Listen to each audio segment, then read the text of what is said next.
Julie Lévesque, journaliste indépendante et attachée de presse d'Appel à la liberté. Je suis aujourd'hui en compagnie de William Nadeau, Dave Leduc et Maxime Ouimet, trois hommes qui ont participé à la manif du 20 décembre. Donc, on voudrait faire un petit récapitulatif de la manif, discuter un peu des enjeux actuels et de la couverture journalistique de la crise sanitaire, de la fausse crise sanitaire, c'est selon. Donc, je vais commencer avec William. William, bonjour. Bonjour. Ça va bien? Ça va très bien, toi? Oui, ça va bien, merci. Est-ce que tu es satisfait de la manif du 20? Comment ça s'est déroulé et tout? Oui, absolument. Je suis plus que satisfait parce que on a vu un beau soulèvement, malgré la pression gouvernementale, malgré les menaces, malgré la température aussi, parce que veut pas, même si on n'a pas une grosse journée de froid, c'était venteux, l'hiver, c'est pas aussi quelque chose qui est très confortable pour plusieurs personnes, dont, exemple, un de nos participants à la table en ce moment, M. Leduc. C'est pas un habitué de l'hiver, mais malgré tout ça, on a eu une belle réponse vraiment magique de la part de nos patriotes de partout au Québec en passant. En fait, qu'est-ce que tu penses de la couverture journalistique de la manif? Bah, nous autres, chez Appel à la liberté, là, Action citoyenne pacifique, ça fait longtemps qu'on se bat. On a été pas mal dans les premiers qui ont organisé. À l'époque, j'étais un simple manifestant en recherche de partenaires, de patriotes, parce que je me sentais vraiment seul au début de la crise. Puis j'ai tombé sur Frédéric Pitt, qui était déjà, lui, qui avait déjà initié le mouvement, qui était déjà en action. Puis on est habitué. Quand on était 100, ils disaient qu'on était une dizaine. Quand on était 5000, ils ont dit qu'on était quelques centaines. On a déjà été plus de 50 000, selon moi, dans les rues de Montréal. Le 12 septembre. Ouais, puis ils ont dit, écoutez, qu'on était quelques milliers, je crois. Moi, ça m'affecte plus. De toute façon, on a plus de views sur les médias sociaux, sur les plateformes que les médias traditionnels de masse ont. Ça fait qu'on s'en fout littéralement. Là. Ils peuvent aller chier. Mais en même temps, les journalistes, est-ce que c'est pas leur devoir, dans le fond, d'aller interviewer les gens qui organisent des manifs? Parce que, bon, je sais de sources sûres qu'ils ont contacté personne du mouvement parce que c'était moi la personne qui devait contacter si jamais ils avaient des questions. Et il n'y a pas eu de questions. Il n'y a aucun journaliste qui m'a contacté pour parler avec les organisateurs. Donc, selon toi, c'est pas un manquement, ça? Ben, dans leur position à eux, moi j'ai entendu parler, puis je suis pas un expert non plus en affaires journalistiques, mais j'ai entendu parler qu'il y avait une responsabilité sociale, ces gens-là, sur justement la teneur de leurs informations, la véracité. J'ai aussi entendu parler que le CRTC, l'année dernière, je crois, avait modifié un règlement ou je ne sais pas si on peut appeler ça une loi qui protégeait un peu justement le public de fausses informations et de mensonges. Ah, ça, c'est une loi fédérale, ça. En plus. Est-ce que je me trompe? Mais je crois que... Non, ça a été... Mais bon, il y a une histoire autour de ça, là. Je pense que ça date pas d'hier. C'est quelque chose qu'ils voulaient faire depuis un certain temps, mais quand même. Si j'étais à la solde d'un gouvernement psychopathe, de menteur compulsif, et que mon employeur, qui se fait probablement complètement graisser par cette gang de fous-là, et que mon employeur me menaçait ou me faisait comprendre à travers quelques exemples au début de la crise que si je déroge à la ligne directrice, que mon emploi ainsi que tout ce que j'ai pu construire, là, je me mets dans la peau de quelqu'un qui est journaliste, là, tout ce que j'aurais pu construire ou avoir dans ma carrière, je pouvais le perdre du jour au lendemain à cause d'une prise de position. Ben, probablement que j'agirais en pleutre comme eux. Mais honnêtement, c'est une question je vais dire comme d'autres ont dit, de couilles. Puis ça, c'est pas uniquement, je veux dire, ça inclut les couilles féminines. Je sais pas si je peux dire ça. C'est pas un commentaire sexiste en voulant dire que le combat est uniquement aux hommes, là, mais parce que je le dis tout de suite, parce qu'il y en a que ça risque de brusquer. Mais non, c'est vraiment une question d'éthique. C'est une question aussi de faire ce qui est bien. Je veux dire... En même temps, tu dis c'est une question d'éthique. Dès qu'il y a une manif, une grosse manif d'organiser, les journalistes habituellement vont voir les organisateurs. Il y a leur demande c'est quoi votre message? C'est quoi votre message? Pourquoi vous faites une manifestation? Alors que là, c'est... Mais on est rendu à une étape où, vu qu'on a un levier d'effort à ce niveau-là, de la propagation des messages, des images, ainsi de suite, que même, je vous dirais que on n'a plus envie d'y voir. Parce qu'on le sait que ça va juste être de la grosse bullshit. On les invite quand même, puis on espère un jour, mais sérieusement, ça me surprendrait, ça serait du suicide. Mais ça nous prend quelqu'un, justement, de qualité comme toi pour atteindre cet objectif-là. Puis honnêtement, tu sais, s'il se pense si fort que ça, puis être dans la vérité absolue comme ça, il ne devrait pas avoir peur de venir parler à un petit complotiste là, comme moi, un petit papa de maison bien ordinaire. Tu sais, il ne devrait pas avoir peur. Pourquoi? Je m'excuse, Will, tu n'es pas ordinaire, tu es un patriote. Tu es plus que spécial. Il y en a beaucoup. Beaucoup de gens devraient prendre exemple sur toi. Ben, c'est gentil. Écoute, j'en connais plein aussi qui sont encore dans l'ombre, puis j'ai bien hâte de vous présenter l'équipe. On va avoir des surprises bientôt. Dave, j'en profite pour te faire continuer à parler. Pourquoi, toi, tu étais à la manif du vin, tu as fait un discours. Est-ce que tu peux nous rappeler un peu c'était quoi ton message? Mon message, évidemment, moi, je me fais pas paraître comme si je suis supposé être un politically correct. Moi, je suis à la base, je suis en anglais un entertainer. Je suis un combattant. Donc, ma carrière me permet de pas avoir des bâtons dans les roues. Donc, si j'avais des aspirations politiques, je marchais sur des œufs, puis je fais attention de ne pas dire certaines choses.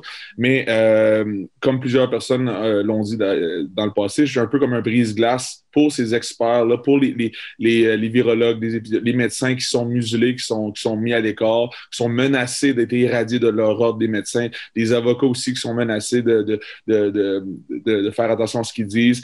Parce qu'il y a vraiment un discours, une façon de penser unique présentement. Et si on diverge de cette manière de penser-là, on se fait taper sur les doigts.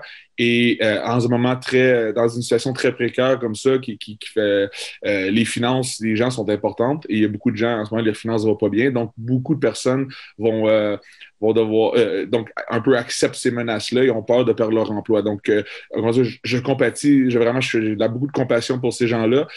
Mais j'espère un peu faire un appel j'espérais faire un appel un peu à leur patriotisme à l'intérieur, de voir qu'on se bat simplement. On se bat pour tout le monde. Donc, même moi qui n'ai pas d'enfant présentement, qui n'a même pas de commerce physique au Québec, donc j'en ai plus d'ailleurs parce que je me suis, comme j'aime ça dire, je me suis débiaisé. J'en avais un, on vendait de l'alcool dans les sacs au Québec, mais étant donné que la sac, c'est essentiel selon le gouvernement, des choses comme ça, j'ai fait un discours dire que puis vraiment je saute du coq à l'âne, là, mais mon gym ici à Gatineau est fermé, d'où est-ce qu'il y avait aucune propagation de virus répertoriée, donc aucun malade qui a été répertorié dans la situation actuelle. Donc, c'est dans une place qu'on booste notre système immunitaire, donc on veut être en santé. On l'a fermé, mais j'ai dit qu'on ne fermait pas les SAQ. Je trouvais ça aberrant. Et après ça, par la suite, la SAC, que moi j'appelle ça comme une mafia maintenant, on donné beaucoup de troubles à restocker les produits. Donc, j'ai décidé de quitter le navire et de vraiment d'avoir aucune chose qui peut me mettre des bâtons dans les roues qui pouvait comment on appelle ça, me censurer. Parce que quand on est biaisé, là, on fait très attention à ce qu'on dit. Et donc, je suis débiaisé totalement. Contrairement à toutes les autres personnalités québécoises, beaucoup de personnalités mondiales sont complètement aux dépens là, des cachets parce que les concerts se font rares, tout se fait rare. Donc, en ce moment, ils se doivent de percevoir leur seul employeur présentement, c'est le gouvernement à presse. Donc, on l'a vu dans un article qui a passé de Radio-Canada. Je lève mon chapeau qui ont commencé à fouiller un peu. On parle de millions de dollars qui ont déjà été dépensés. Là, on parle de dizaines de millions de dollars de nos taxes, des contribuables qui vont être dépensés qui sont dépensés présentement pour nous convaincre de prendre des vaccins qui ont été précipités. En anglais, ils ont été rushed. J'ai fait un tweet sur Twitter. J'ai dit donc, on parle avec une propagande très bien orchestrée par les médias traditionnels, avec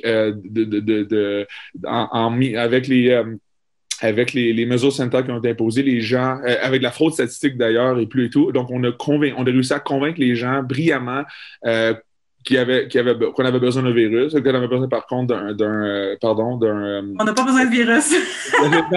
Qu'on avait peur du virus, donc on a besoin d'un vaccin. Donc, c'est moi qui est fou là, de ne pas vouloir ou d'avoir des questions de ne pas vouloir prendre un vaccin qui a aucune étude cancérigène, il n'y a aucune étude à long terme. Donc, ça ne prend pas la tête à Bruno pour comprendre qu'il y a quelque chose derrière là. Puis, j'ai dit d'ailleurs dans mon speech, je me sens un peu j'ai parlé très vite parce que j'étais supposé passer beaucoup plus tard et j'ai fait j'ai parlé à Will, j'ai dit OK, là, les policiers commençaient à être agressifs dans une manifestation pacifique. C'est eux autres qui étaient vraiment rendus là, qui dépassaient les bornes. J'ai dit, garde, fais-moi passer parce que je veux parler à la foule, je veux parler avec mon cœur. Je suis pas un médecin, je suis pas mais je suis un patriote et j'ai dit que j'ai dit plusieurs choses d'ailleurs que c'est aussi facile soudoyer un médecin que c'est facile de soudoyer des politiciens. Donc ça devrait allumer certaines cloches, certaines lumières dans les gens. Donc les médecins sont subventionnés. Il y en a ils ont des gains financiers avec des compagnies pharmaceutiques, on le sait. J'ai aussi dit que si on croit vraiment que les industries pharmaceutiques veulent que les gens soient en santé, c'est aussi idiot que de penser que les fabricants d'armes veulent que la guerre s'arrête. Ils veulent que Fait que je veux dire, j'ai essayé de sonner des cloches comme ça. Je me suis brièvement parlé aux policiers, mais beaucoup moins puissant que ce que Maxime a dit. Donc, moi, je voulais dire, est-ce qu'il reste des gens encore qui ont des couilles? Est-ce qu'il reste encore des gens qui voient ce qui se passe? Je me bats pour tous ceux qui ont des enfants, je me bats pour tous ceux qui ont des commerces, je me bats pour les prochaines générations.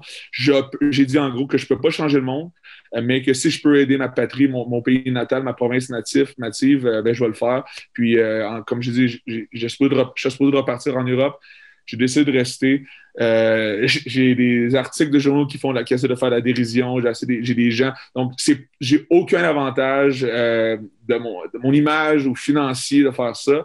La seule chose que je peux voir, c'est que ça l'a comme ça met en lumière les autres patriotes aussi. Donc, j'ai découvert des gens, vraiment des belles personnes là, lumineuses, comme on peut dire. Fait que ça me fait plaisir. Mais je suis très déçu de comment ils ont été, puis je vais terminer là-dessus. J'ai très déçu comment que les policiers m'ont interpellé. Donc, c'était un simple ticket, comme un pas faire son stop ou faire de la vitesse. Là. Puis on m'a vraiment brusqué, on m'a tiré, on m'a intimidé, on voulait vraiment me provoquer. J'en ai parlé avec Maxime qui connaît le milieu. Donc, il s'en aurait donné à cœur joie de pouvoir me tabasser à plusieurs. Puis il aurait voulu justement que je riposte, donc il aurait pu me dire que j'ai fait un assaut sur une voie de fait sur un agent de la paix, des choses comme ça. Donc, moi, j'ai complètement... Je sais ce que je fais, je sais ce que je suis capable de faire aussi, donc je me suis calmé, j'ai juste coopéré. Donne-moi mon ticket et on va se battre en habit cravate. C'est là, on va faire comme eux autres, on va y aller avec le système. Tu sais, je veux dire, c'est aussi banal que la loi. Tu sais, en 2013, il y a la loi C-309 au Canada, la loi fédérale qui disait que c'était illégal de porter un masque dans une manifestation. Donc, un décret ne change pas les lois comme ça. Et c'est justement, on s'en allait là. Beaucoup de gens sont là pour en vos nos revendications, c'est d'avoir un débat public et avoir de la transparence. Ça, c'est un leader, puis c'est ce genre de leader-là que je veux que mes enfants voient. Pas des Martineau et ainsi de suite. C'est que, merci, Dave, pour ce que tu fais pour nous. Dave, t'as pas peur que ça nuise à ta carrière, ta prise de position? Ma prise de position, comme je dis, moi, j'étais un entertainer. Ce que je dis en ce moment, je dis que je veux protéger nos droits et libertés et j'ai dit que dans la réponse à la COVID-19, peu importe la viralité de ce virus-là, la réponse à la COVID on doit avoir les droits et libertés fondamentales au cœur de cette réponse-là. Puis non, au contraire, je me suis battu aux États-Unis, au Wyoming, en novembre, puis j'ai dit encore plus passionnément, je sais pas si vous avez vu, mais j'ai parlé contre le maire. Puis, dans le fond, au contraire, on voit les patriotes qui se lèvent, qui comprennent notre mécontentement, parce que peu importe comment on dit calmement, comme moi je respecte le professeur Christian Perron en France, que lui, vraiment un homme très calme. Moi, je suis pas comme ça, je suis un hyperactif, je suis un gars très qui n'a pas la langue dans sa poche. Peu importe comment on le véhicule, le message est le même. Donc, non, au contraire. Puis au bout de la ligne, on va se dire entre parenthèses, parlez-en bien, parlez-en mal. Au bout de la ligne, les gens vont toujours vouloir voir ils vont vouloir mon combat. Donc, non, c'est vraiment pas important, ça me dérange pas du tout. Puis même à ça, c'est pas ça mon gagne-pain principal. Anyway, j'ai beaucoup d'autres choses. J'ai été intelligent avec mes affaires. Donc, même si ça viendrait à ça, on va boycotter Dave, on va pas regarder ses combats parce qu'il se bat pour nos droits et libertés. Ben, non, ça m'étonnerait beaucoup. Puis non, ça se passera pas. Donc, j'ai aucunement peur de ça. Est-ce que tu t'es fait traiter de complotiste? Parce que quand on tape Maxime Ouimet dans Google, ben, la première chose qui sort, c'est ex-policier complotiste. Ça donne encore jouer avec ce terme-là, hein, parce qu'il ne pourra pas l'appeler un militant à la place. Le militant ex-policier, pour le droit. Non, c'est la dérision. Ils se sont appropriés ce terme-là pour essayer de dénigrer les gens qui ont une pensée critique. Fait qu'avec ça, les gens à répétition, parce qu'on regarde ça, là, c'est à tous les fois qu'on s'adresse à Maxime, on s'adresse aux gens qui ont une pensée qui va à l'encontre du sens unique, c'est le terme complotisme. Mais si on regarde dans l'histoire, ce terme-là a été inventé ou a été utilisé la première fois pour vraiment traiter les gens d'un peu de coucou. Mais qu'est-ce que ça fait, ultimement? C'est ça qui me fait le plus peur, c'est qu'on tue le sens critique des gens et les gens ont peur d'aller parce qu'ils vont se faire traiter de complotisme. Moi, j'ai aucun problème, puis ça revient à ça, hein, gars, je l'ai dit un peu dans mon message, je n'ai aucunement peur de l'opinion publique. Je n'ai vraiment, là, j'ai fait Amazing Race, j'ai été très, très provocateur, ça me dérange pas, moi, d'aller différemment. Je suis un mouton noir, je l'ai toujours été, je vais toujours l'être, je vais mourir debout, différent.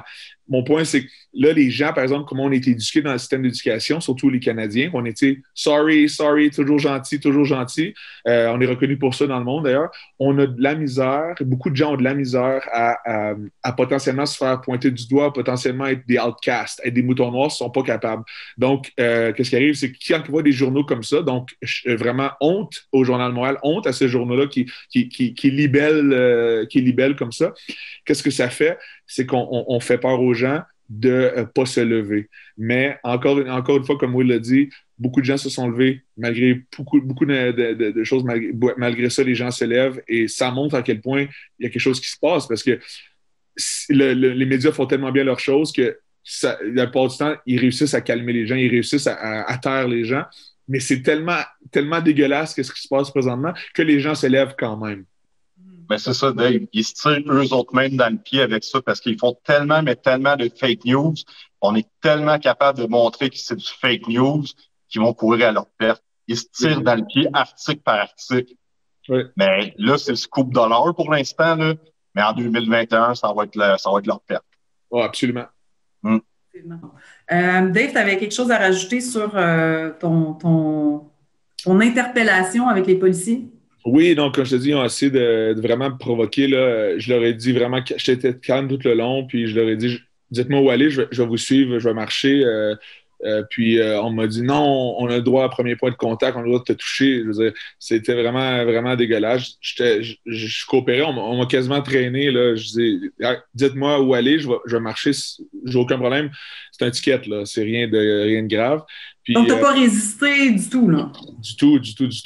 J'essaie juste de leur expliquer que je suis capable de marcher seul, mais ils ne veulent rien savoir. Par la suite, on m'a poussé, je l'ai sur vidéo d'ailleurs, on m'a poussé, on a essayé de me provoquer. Et même à un endroit, je dis, ben regarde, là, ça commence à suffire, je vais vous filmer, là, parce que c'est dégueulasse comment vous me traitez. Policier, prend ma main, il dit, t'as pas le droit de filmer. Sinon, je te mets les menottes. Je connais mes droits. J'ai le droit de filmer l'interaction policière. Je leur dis justement ça. Prends ma main, tire mon téléphone des mains, le pitch sur le hood du char, craque ma vitre, pète mon téléphone iPhone, donc milliers de dollars là. C'est vraiment, vraiment dégueulasse. Puis ça, c'est une interaction paisible et pacifique là, d'un ticket simplement. Encore là, on n'oublie pas, c'est pour un masque à l'extérieur dans une manifestation. Donc, on est vraiment rendu, on a débordé, là. On est rendu dans quelque chose de vraiment dégueulasse. Puis il y a beaucoup de gens qui réalisent ça, là, qui n'étaient pas à la manifestation. Beaucoup de gens qui réalisent, wow, il y avait des Pères Noël, des enfants, des gens avec des casseroles. On parlait simplement d'une revendication simple, de la transparence. Et les policiers sont arrivés là avec de l'anti-émeute, sont arrivés là avec des grenades, des guns, des boucliers. Je veux dire, on est où, là? Qu'est-ce qui justifie ça? C'est vraiment épeurant. Ils ont peur qu'on parle. Et ça, qu'est-ce que ça fait? C'est que ça les gens, comme je dis dans mes posts, je veux pas que les gens cèdent à cette intimidation-là policière, ces tactiques de manipulation psychologique là, parce que j'ai peur que certains gens ont peut-être en voyant ces images-là de policiers armés, là, je veux dire, on se croirait dans une guerre mondiale, là. Donc les gens, il y en a qui vont certainement avoir peur de se lever à d'autres manifestations, et Dieu sait qu'il va en avoir d'autres. Moi, je leur dis, n'ayez pas peur, c'est simplement des tactiques parce que justement la vérité est en train de gagner, et quand ils voient ça, donc ils ont sûrement eu un meeting avant ça, ils ont dit, faisons sûr qu'on leur fait peur, faisons sûr qu'on leur donne des tickets, faisons sûr que vous êtes toujours 2 ou 3 ou 4 ou 5 ou 10 autour d'une personne pour faire sûr qu'on les intimide. C'est pas supposé être comme ça. Puis Max va bien dire dans pas long, là, les policiers ont perdu ont donné un serment de protéger le peuple. Et n'oubliez pas qu'ils ont le droit. S'il y a des choses, selon la loi, ils ont le droit de dire non s'il y a des choses qui leur semblent injustes. Donc, ça reste des citoyens à la base qui travaillent pour le peuple. Puis, comme que l'avocate l'a bien dit dans son vidéo, je termine là-dessus, dans une dictature qui s'installe ou déjà présente, peu importe, il y a des maillons qui s'installent ensemble. Et le maillon, présentement, qui est clé, c'est les policiers. Et ça me fait peur parce qu'il y en a très peu qui se lèvent, très peu qui osent se lever. Et ça m'amène à dire chapeau à Max de savoir lever. Oui, vraiment. Merci. Donc, Maxime, est-ce que, comment tu vois la réponse des policiers à la manif? Comment est-ce que tu penses qu'ils ont fait un bon travail? Est-ce qu'ils sont allés trop loin? Est-ce qu'ils ont fait à Dave, par exemple? Là? Est-ce que c'est normal? Est-ce qu'ils sont dans leur droit de faire ça, de casser son téléphone? Tout ça pour un ticket?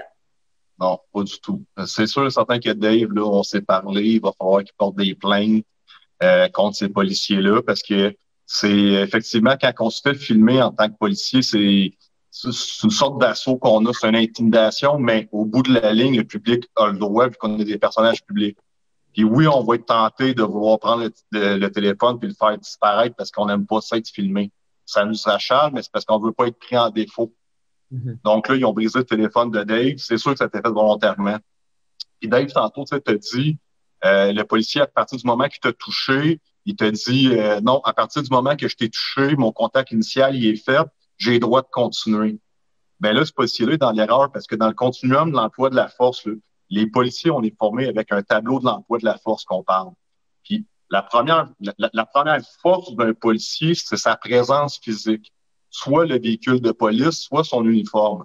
Donc, juste le fait est, mettons, de donner un exemple, 2 personnes qui se battent ensemble dans un parc et que le véhicule de police arrive, juste de voir le visuel d'un policier, les gens se sauvent. Ça, c'est la force numéro 1 de la police, c'est la présence physique. On tombe après ça au 2e niveau, c'est de dire verbalement un ordre. Je t'ordonne de te déplacer, tu parles verbalement, arrête de faire ça. Ça, c'est le contact verbal. Puis si le contact verbal fonctionne pas, là, il y a un contact physique. Puis si le contact physique déborde, ben là, la continuum de la force va pouvoir aller après ça à des coups frappés, au bâton télescopique, au taser et l'arme finale, le pistolet qui va être l'arme mortelle. Depuis quelques années, là, avant l'École nationale de police, le tableau de l'emploi de la force commençait par tout ce que je viens de dire, mais d'en haut en descendant. Ils se sont rendus compte maintenant que c'était faux puis qu'ils l'ont changé pour un cercle. Parce que le continuum de la force, pas parce que tu es rendu à coup frappé avec un bâton. Si la personne en redevient gentille, continue pas à employer ta force. Le policier doit être capable de juger quand il y a une désescalade d'agressivité et de revenir à une intervention plus soft. Okay. Donc là, il y a eu un contact physique, mais clairement, tu as collaboré depuis le début. Tu es une personnalité publique. Tu sais que tu ne feras pas de faux moves. Donc, à partir du moment que tu es 100% collaboratif, que tu t'es déjà identifié, le contrôle physique sur toi n'est plus nécessaire. Et ils peuvent rétrograder leur intervention. Okay. Ça, c'est la première chose. Puis, la deuxième chose, je l'ai remarqué dans la manifestation, quand toi, tu as parlé, on les voyait venir, parce que nous autres, on était backstage, puis les deux personnages principaux qui allaient parler, c'est toi puis moi. Puis là, j'ai commencé à voir les policiers venir en arrière, où c'est qu'on était backstage, je commençais à nous intimider, peut-être nous rendre plus mal à l'aise. Puis j'avais peur, sincèrement, qu'ils viennent nous chercher, moi puis toi, avant qu'on puisse parler, juste pour vraiment, vraiment nous empêcher de faire nos discours. Puis quand que toi, tu t'es fait prendre, là, moi, j'étais juste un peu plus loin, quand j'ai vu les 20 policiers venir encercler, j'ai dit, ça y est, ils viennent me chercher moi vite, puis ils s'arrangent pour être sûr certain que je parle pas. C'est le même que j'ai vu, j'ai senti la chose se placer. C'est pour ça qu'on n'accélère pas, puis c'est pour ça aussi que on a skippé quelques petites choses. Là. Moi, j'étais l'animateur. Là, vous le savez, j'étais le pernel complotiste sur le stage. Hein. Puis c'est pour ça que maintenant, Dave m'a regardé, il m'a fait signe. Puis là, j'ai fait signe à Dave que oui, on allait accélérer. Puis toi, t'étais le suivant. C'est que pendant qu'il s'en prenait à Dave, ou tout de suite après, t'étais en train de monter sur le stage, je venais faire ton bout. Ça a donné un moment historique, en fait. Là. Ouais. J'en ai des frissons à penser, ce qu'on est en train de vivre. Je sais qu'on est rendu à un moment donné, il va y avoir un point de non-retour dans cette grande réinitialisation-là. Encore des gens qui ne comprennent pas qu'on est dans une grande réinitialisation. C'est ça qui me fait peur. Il y a encore des gens qui sont encore à la guerre des masques ou à la guerre des mesures sanitaires. On n'est plus là. Ça, c'est une diversion. Puis la manifestation, comme Max l'a dit, c'est une manière de... c'est une forme d'opposition. Puis là, ils ont peur de cette forme d'opposition-là parce qu'ils veulent, les décideurs, peu importe, ça inclut beaucoup de gens, ils ont peur de cette opposition-là. Puis même si c'est une opposition pacifique, ça ne fait pas de sens, les mesures draconiennes qu'ils ont prises contre ça, ça me fait peur. J'ai remarqué aussi l'attention des policiers.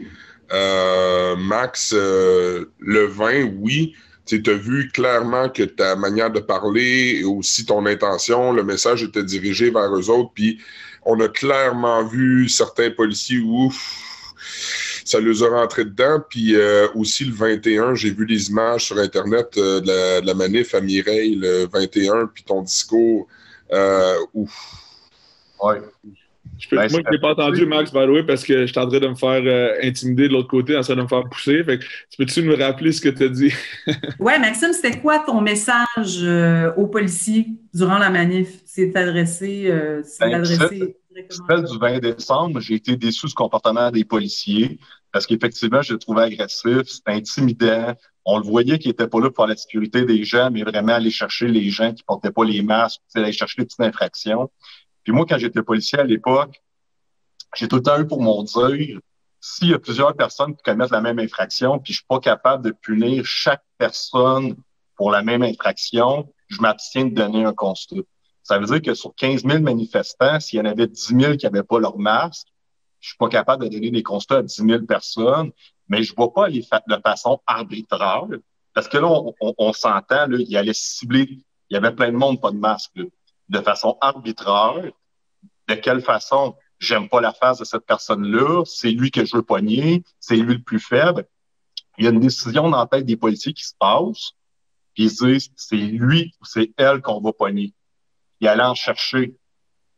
Mais sur les 10-15 000 manifestants qui portaient pas les masques, là, pourquoi qu'il y en a 269 sont allés arbitrairement chercher des gens? Mais pourquoi tu n'as pas été capable de donner des constats à tout le monde? Ça, c'était pas ma façon de travailler quand j'étais dans la police. Rapidement, le 20, mais oui, quand j'ai vu qu'ils ont interpellé Dave Leduc, moi, j'ai pris 6 mois sabbatique l'année passée à cause de mes commerces, puis je suis rentré dans la police en janvier 2020. j'ai fait une mise à jour. Il a fallu que, tu sais, j'ai relu qu'est-ce que les jurisprudences qui étaient sorties. Je m'étais rendu compte que la Charte des droits et libertés était rendue encore plus forte en 2020, en janvier, que quand j'étais parti.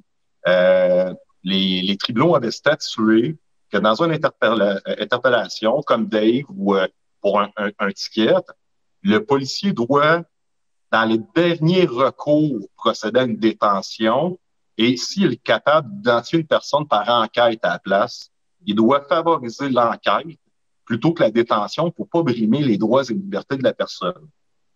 Donc ça, j'étais resté stupéfait. Et en plus de ça, les droits et libertés, là, avant, on pouvait détenir les gens un petit peu comme qu'on voulait sur des bris de conditions. Bon, mais tu n'as pas respecté un bris de condition que tu devais respecter. Automatiquement, il est arrêté. On l'a amené au quartier de détention. Il passait la nuit dans les cellules, puis le lendemain matin, il voyait un juge. Si c'était le vendredi soir, ben oui, il faisait vendredi, samedi, dimanche, en dedans, puis le lundi, il passait devant le juge. Mais là, en janvier 2020, même les bris de condition, ça disait veuillez vérifier maintenant avec un procureur conseil avant la détention pour que celui-ci autorise que cette personne-là, que sa liberté soit brimée. Fait que là, on voyait que là, des bris de condition, mais c'est peut-être quelqu'un qui bat sa femme, qui a des conditions de police à sa résidence, puis qui respecte pas ses conditions, puis la femme, elle a peur. Fait que, tu sais, c'est des criminels, c'est pas des citoyens. Puis, il fallait qu'on apporte la personne au quartier de détention, qu'on appelle le procureur conseil, qu'on y compte l'histoire, qu'on y mette la papier de ses conditions. Puis lui, on dirait des fois qu'il essaie de négocier pour « Ah non, tu n'as pas assez, libère-les ». Janvier 2020, je me suis dit « OK, hey, ça sert plus à rien d'arrêter les criminels, puis ça sert même plus à rien de faire des bris de conditions, parce qu'au bout de la ligne, les procureurs les libèrent. » Puis, il faut plus interpeller les gens si on est capable de passer par un mode d'enquête. Quand j'ai vu Dave se faire interpeller, Dave qui portait pas son masque pendant l'entrevue, parce que tout le long, moi, je l'ai vu, puis il avait son fleur dans le visage. Une entrevue avec Dan Pilon, il est en entrevue avec Dan Pilon. Dave Leduc ne peut pas fuir la justice parce que sa face est connue, puis tu es capable de taper Dave Leduc sur Google, puis tu vas retrouver son identité. C'est pas comme un citoyen nowhere, il se sauve en courant, la police la tape pas, jamais ils vont pouvoir savoir c'est qui. Et il n'est pas connu. Fait que c'est la même chose. Dave, il commet une infraction. On n'a pas besoin de venir l'interpeller pour l'identifier. Il est déjà identifiable. La même chose pour moi, là. Si je me fais interpeller, on me demande une pièce d'identité qui me fait menotter. Si je suis pas en train de commettre un crime, il faut qu'on mette une fin à l'infraction. T'as pas besoin de m'interpeller. T'as pas besoin de me détenir pour fin d'enquête. Bon, mais Maxime Laboué ne porte pas son masque. On va y envoyer un ticket par la poste. That's it, that's all, puis mes droits et libertés sont pas opprimés. Ça, c'est bizarre parce que ces nouvelles jurisprudences-là, les nouvelles directives que les tribunaux et la Cour suprême nous donnaient, c'est en janvier 2020 que j'ai regardé ça. 3 mois plus tard, la Charte des droits et libertés qui était rendue ultra puissante envers les criminels, elle s'est écroulée du jour au lendemain. Au mois de mars, là, ça n'existe plus. Pour les citoyens, pour des monsieur, madame, tout le monde. Pour des monsieur, madame, tout le monde, ce coup-là. Moi, c'est ça qui passe pas. C'est ça qui passe pas au conseil. Puis le 20, mais oui, j'ai parlé aux policiers parce que je leur ai rappelé que c'était pas normal. Qu'est-ce qui me déçoit, là, c'est qu'en 2016, le gouvernement, la loi 15, on s'est fait enlever une partie de nos fonds de pension. Le gouvernement a décidé de venir gérer les fonds de pension des travaux municipaux, des policiers, des pompiers, puis tout ça. Puis nous autres, à Laval, on a perdu beaucoup. Toutes les villes ont perdu. Mais là, vous en rappelez des manifestations, il y avait les policiers partout au Québec avec des pantalons cargo. Les policiers étaient même game de mettre des pyjamas, des leggings roses, des collants. Ils s'habillaient n'importe comment pour manifester contre le gouvernement. On faisait des manifestations parce qu'on allait perdre de l'argent. C'est vrai. C'est vrai. Puis juste parce qu'on allait perdre de l'argent, les policiers étaient prêts à faire n'importe quelle connerie. Mais à partir du moment que là, on se bat pour nos droits et libertés, qui sont le leur à eux aussi, parce qu'ils vivent dans la même société. Là. Puis aujourd'hui, là, le 26 décembre, là, tu peux pas aller acheter des vêtements au Walmart. Là. Ils ont tous mis du plastique partout. Là. Fait qu'en plus de dépenser des plexiglas, ils dépensent. Puis écologiquement, on s'entend de râper des magasins au complet du plastique. Là, c'est complètement stupide. Ça, c'est pas bon pour l'environnement. Fait que j'essaie de réveiller les policiers qu'en 2016, le gouvernement contre qui on se battait nous ont volé de l'argent de nos fonds de pension. En 2018, après ça, on était vraiment en crise contre le gouvernement parce qu'ils ont voté une loi qu'on n'a plus le droit de porter nos pantalons cargo. La seule chose qu'on pouvait porter sur notre uniforme pour dire qu'on était en manifestation, qu'on n'était pas d'accord, ils nous l'ont enlevé. Ils n'ont pas jasé avec nous autres là, pour dire « Hey, ça vous tente-tu, ça vous tente-tu pas? » Fait que j'essaie de leur rappeler que le gouvernement, là, depuis 2016, il essaie de nous enlever des choses. Là, c'est en 2020. Les démocrates sont du côté de Donald Trump. Les démocrates, là, bizarrement, dans la même année de 2020, que Trump, c'est sa réélection. Mais la même année que les réélections de Trump, c'est l'année que le COVID. C'est la même année que le Black Lives Matter. C'est la même année que ça l'amène après ça au mouvement Defund the Police. C'est la même année que Valérie Plante de Montréal a dit qu'elle était une adepte du Defund the Police. Fait que si les gens ne font pas le casse-tête de toutes les pièces, que ça donne que tout est en même temps du 2020. Les policiers, on leur demande de donner des tickets de 6 000 $ à Noël, puis qu'ils donnent des tickets de 10 15 000 dans les mêmes familles. La population les déteste. Puis si le plan de la mondialisation continue en 2021, ben après ça, ils vont dire le peuple déteste tellement la police qu'on va commencer à défendre, réduire les effectifs, les gens ne veulent plus de policiers, on va enlever de l'argent qu'on met dans les enquêtes sur la drogue. Ils sont en train de se tirer dans le pied eux-mêmes. Puis là, je partage souvent le président de la Fédération des policiers municipaux du Québec. On dirait qu'il est le seul qui est en guerre contre le gouvernement à tous les jours. Comment ça, M. Legault, vous voulez défendre la police? Comment ça, M. Legault, vous traitez les policiers de racistes? Comment ça, M. Legault, vous voulez centraliser la police à une police provinciale? Là, la dernière pause qu'il a faite, c'est, là, il dit comment ça? Que pour quelques semaines de mesures sanitaires, la population va détester la police pour les années et les années qui suivent. Ils sont en train de provoquer le défendre de police par eux-mêmes. Les policiers, là, en ce moment, là, ils jouent au jeu de Monopoly, là, directement sur le terrain, mais il y a un jeu d'échecs qui se fait ici, que les gens conscients comme nous autres jouent. Puis il y a d'autres personnes qui jouent au jeu d'échecs au 3e niveau. Et là, la game. Mais les gens, là, ils n'ont aucune connaissance de la politique, ils n'ont aucune connaissance de l'économie, ils n'ont aucune connaissance des conflits mondiaux. Puis là, les policiers, ils jouent au Monopoly ici, là, puis ils mettent « Oh, t'es rendu en prison! » Hey, la game, elle se joue à 3 niveaux, ils sont pas conscients. J'essaie de les réveiller parce que c'est eux autres qui se tirent dans le pied. Je suis sorti du système. Fait que le système, j'ai plus de l'argent de la police, mais les autres, ils vont payer puis ils vont écoper dans pas long. Puis je comprends pas que ces policiers-là ne rentrent pas en contact avec leurs syndicats puis de dire « Hey, les syndicats, est-ce que vous êtes en train de nous passer un petit lapin? Est-ce qu'il faudrait faire une concertation que les autres syndicats des autres villes se jasent pour qu'on commence à peut-être à se réveiller à dire « Oh, l'avenir de la police, là, ça sonne bizarre. » C'est spécial, hein?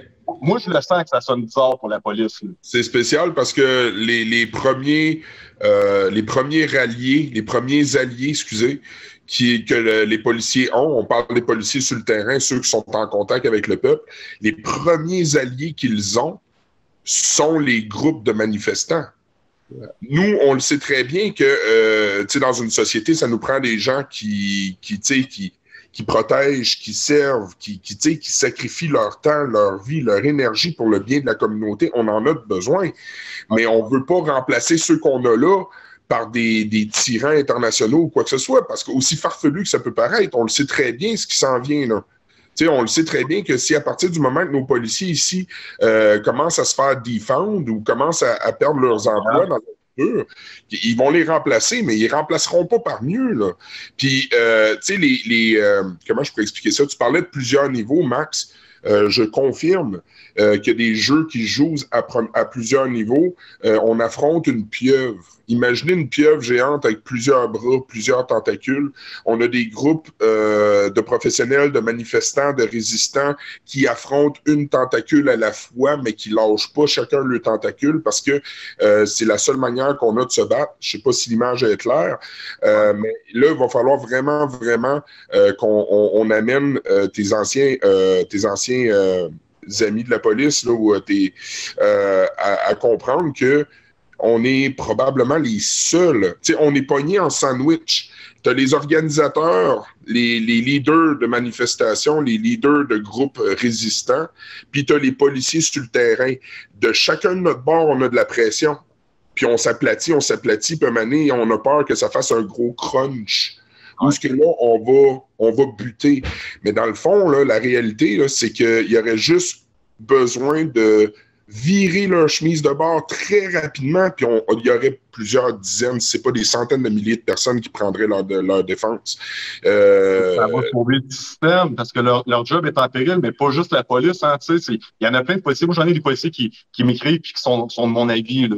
Ils sont pas tous dans le même bateau. Il y en a qui sont complètement dans la game de Monopoly puis essaient d'avoir 100$ au bout de la ligne. Puis, il y a un... Et c'est quoi la proportion, j'allais justement te demander, c'est quoi la proportion, tu penses, des policiers en pourcentage là, qui pensent comme toi? Puis qui pensent que...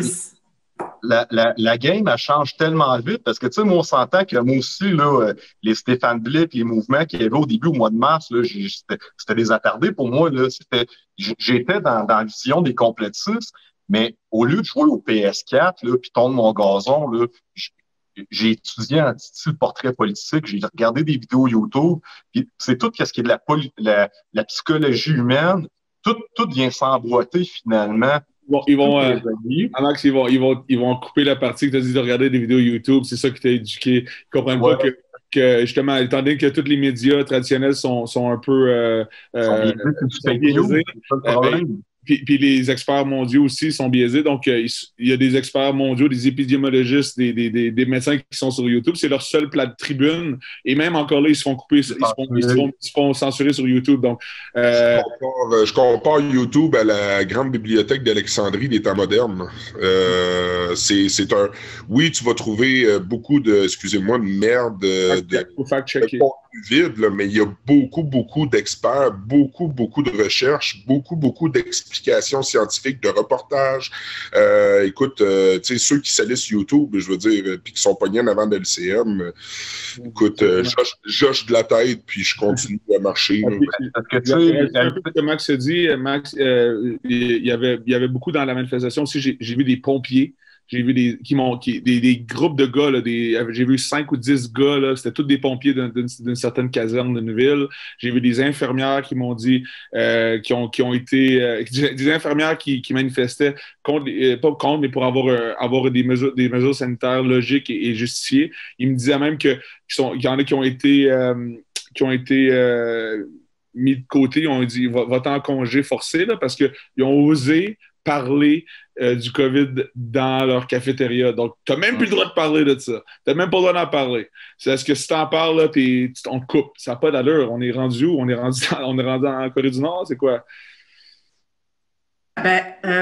C'est ça, en fait, les médias, c'est très évident qu'on est vraiment dans la pensée unique. Parce que dans n'importe quel débat, je me rappelle pas qui me disait ça, mais dans n'importe quel débat, que ce soit à propos de l'environnement ou à propos du hockey, tu as toujours un côté qui va être pour, un côté qui va être contre des gens qui se retrouvent dans le milieu un peu. Mais là, hein, c'est très évident quand on lit les journaux, quand on regarde les grands médias, il n'y a pas de place pour ceux qui s'opposent aux mesures. C'est vraiment, si tu t'opposes aux mesures, tu as un problème de santé mentale. Tu es mal informé, tu as un problème de santé. Mais c'est grave, là, parce que là, on est rendu que avant, moi, ça fait longtemps que je suis dans les médias indépendants et très souvent, c'est ce qui arrivait sur des sujets controversés, si on veut. On disait toujours, ah ouais, mais sont où les experts? Sont où les experts qui pensent ça? Et là, il y en a des experts. Il y en a plein des experts qui se prononcent contre les mesures, mais quand c'est pas des experts, on dit ouais, mais lui, qu'est-ce qu'il connaît? Dave Leduc, qu'est-ce qu'il connaît là-dedans, lui, les virus, là, il connaît rien là-dedans. Mais là, t'as Didier Raoult qui est le top expert du monde entier sur les maladies infectieuses. Et non, ça fait pas l'affaire non plus. Là, on est toujours dans l'insulte parce que pourquoi? Et c'est ce qui est fascinant avec le terme complotiste. Et vous ferez l'exercice. J'invite tout le monde à faire cet exercice-là parce que moi, chaque fois que je le fais, j'ai toujours le même résultat. quand quelqu'un te dit « Ah, ben là, ça, c'est des affaires de complotistes. » Si tu m'as parlé de la COVID, tout ça, tu as un discours un peu dissident. Ah non, mais là, ça, c'est un discours de complotiste. Ah ouais, pourquoi tu dis ça? Juste poser la question, pourquoi tu dis ça? Les gens ne savent pas quoi répondre. Ils savent pas quoi répondre. Qu'est-ce que j'ai dit qui était complotiste dans mes propos? Ils savent pas quoi répondre. Ils sont juste habitués. Les médias ont tellement fait une propagande forte. Ils ont tellement rentré ça dans la tête des gens que si tu as le malheur d'avoir un discours qui est différent du discours des médias, tu es un complotiste. Puis, comme tu disais, il y a la déclaration de Great Barrington qui est sortie récemment. Donc, on parle de biostaticiens, d'épidémiologistes de Stanford, Harvard et Oxford, des co-signataires énormes. Il y a encore là, il y a encore des gens qui essaient de discréditer ça en disant certaines choses illogiques. Mais, je veux dire, on les écoute-tu, ces médecins-là? On les écoute-tu, ces épidémiologistes-là? Non. On n'en parle même pas, même que notre gouvernement, ici même au Québec, a refusé de recevoir des centaines, dans le fond, un débat de... Mais c'est ça, toi, dès que tu demandes un débat public, moi, je fais partie d'une initiative où on a récolté des signatures de toutes sortes des citoyens, des professionnels de la santé, on a des psychologues, des neuropsychologues, des psychiatres, des avocats, des médecins. Est-ce que vous avez entendu parler de ça? C'est un collectif qui demande une couverture médiatique pour juste la crise. Mais c'est ça. Mais il n'y a aucun média, OK, on a envoyé cette lettre-là. C'est une lettre ouverte qu'on a envoyée aux médias, à toutes les associations de journalistes, la Fédération professionnelle des journalistes du Québec, l'Association canadienne des journalistes. Il y en a plein, là, des associations de journalistes au Canada. Zéro couverture. J'ai eu aucun appel des médias. Mais c'est ça, on ignore, quand c'est difficile de discréditer les gens puis de les traiter de complotistes, ben là, on fait juste ignorer. Tu le sais, Julie, hein, ça ne nous arrêtera pas. Non, c'est clair. Ben, c'est ça. Mais justement, appel à la liberté, tu sais, je veux dire, ça, le nom le dit, Action citoyenne pacifique. Les médias essaient de faire passer le mouvement comme un mouvement de personnes agressives. C'est toujours des qualificatifs qui sont négatifs. Et c'est ça, je m'excuse, mais il faut vraiment n'être jamais allé dans une manif contre les mesures pour dire que c'est un mouvement qui est agressif. Écoute, il y a plein de gens dans la foule qui donnent des hugs gratuits. Tout le monde est content d'être là. Il y a pas de violence. Zéro violence. C'est vraiment pacifique. Puis ça, c'est ça aide pas à la couverture médiatique. Je pense que Max va être capable d'appuyer ce que je dis. Moi, je pense qu'on a fini l'acte 1 de la saga COVID-19, si je peux dire ça comme ça. On embarque dans l'acte 2. Appel à la liberté, on a tout le temps joué entre les deux parce que, tu sais, à l'œil de certains manifestants, on était de l'opposition contrôlée parce que, tu sais, s'il était agressif, il avait envie d'exprimer son agressivité envers la police, puis je les comprends. S'il avait envie de se choquer contre la police, nous autres, on se mettait entre les deux pour dire, écoute, on leur donne une chance, on leur donne du temps, ils vont se réveiller, ils vont rejoindre le bon côté, ils vont venir rejoindre le côté logique, le côté scientifique, parce que oui, à tous les moutruches qui nous regardent en ce moment, la science est de notre bord. OK? Ça a qu'arrêter de tourner, là, puis petite paire de bretelles avec des couilles attachées après, comme on dit. Puis là, on est rendu à une étape aussi qu'il faut faire comprendre aux policiers, puis il faut être intelligent, parce qu'on est sur la limite. Mais il faut faire comprendre qu'on ne se laissera plus marcher ses pieds. Dave va avoir des actions, Max va avoir des actions. Nous autres, on a une équipe, tu le sais, Julie, on a une équipe qui est solide, des spécialistes, des professionnels, ainsi de suite. Au niveau des manifestations, je tiens à dire aussi aux manifestants qui vont continuer de se joindre à nous qu'il va y avoir une certaine sécurité, mais ce qui est bizarre, ce qui me fait dur, ce qui a de la misère à rentrer dans ma tête, c'est que le danger vient de l'intérieur, le danger vient de la police. Le seul danger qu'on a eu, à part quelques manifestants qui avaient des bâtons, des couteaux artisanaux puis des gants de combat qu'on a pognés pendant l'été là, en tant que sécurité, là, la seule menace qu'on a est policière. Ça ne me rentre pas dans la tête. Puis je pense que Max et Dave aussi, et toi, Julie, je veux dire, il y a une grosse équipe, un gros mouvement qui est en train de se faire. On est en train de joindre plusieurs spécialités. On a, tu sais, je les salue, une armée numérique, que je dis. Je les salue, ils font un job de malade. Mais on est en train d'organiser ça, puis je pense que une des priorités qu'on a pour l'acte 2, pour la suite des choses, c'est clairement des actions ciblées pour faire comprendre aux policiers qu'on est des alliés. On est leurs alliés. Puis c'est là que Max va rentrer aussi en ligne de compte. Ça va être bien important, Max et Dave, là, mais ça va être bien important que justement qu'un policier parle à des policiers, puis qu'on fasse comprendre justement qu'on est là pour eux autres. Malgré ce qu'ils nous font, on est encore là pour eux autres. Ben, comment vous entrevoyez? Ouais, Max, vas-y. Ouais, ben, tu sais, c'est parce qu'il faut être au courant de la politique américaine pour savoir qu'est-ce qui se passe ici. Puis, tu sais, le mouvement des fonds de police, puis tout ça, c'est un vrai mouvement. C'est poussé par les démocrates.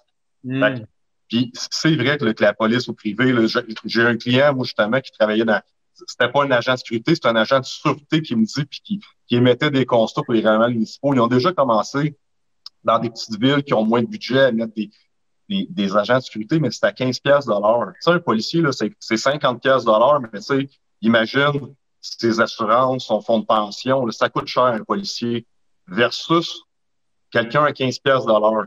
Puis qu'est-ce qui est extrêmement dangereux, là? Un policier, dans ses 5 premières années, là, c'est là, normalement, qu'il va pouvoir performer. Tu sais, montrer à ton boss que t'es bon. Dans n'importe quel emploi, on est comme ça. T'es nouveau, normalement, tu veux performer, tu veux montrer que t'es bon. Fait que les 5 premières années, là, c'est là que t'es G.I. Joe, tu veux prouver. Il y a 30 personnes sur ton équipe, là. Si t'arrêtes jamais personne, t'es pas un bon G.I. Joe. Fait que t'en fais plus. Puis après ça, ben, après 5 ans, les policiers, normalement, ils commencent à prendre un peu plus de maturité. Ils voient que le système de justice ne fonctionne pas super bien, que 80% des dossiers qu'on écrit, des accusations qu'on fait souvent, mais le procureur, il est ferme pour insuffisance de preuve. Mais pourtant, la preuve, il y en a bien en masse, mais le procureur, il est tellement surchargé de travail qu'il peut pas tout faire les dossiers. Fait qu'il est ferme un après l'autre. Fait qu'après 5 ans, le policier fait comme, je me ramasse en déonto, je risque le BI, je risque de perdre ma job.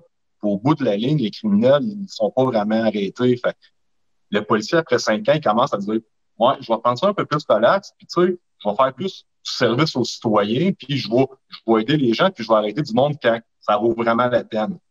Okay. Mais des agents de sécurité là, qui veulent tout le temps se prouver puis qui vont être remplacés à toutes les 30 secondes parce qu'ils vont se trouver une meilleure job à un moment donné, c'est comme tous des nouveaux G.I. Joe qui veulent faire respecter la loi. Ça va devenir une police dangereuse.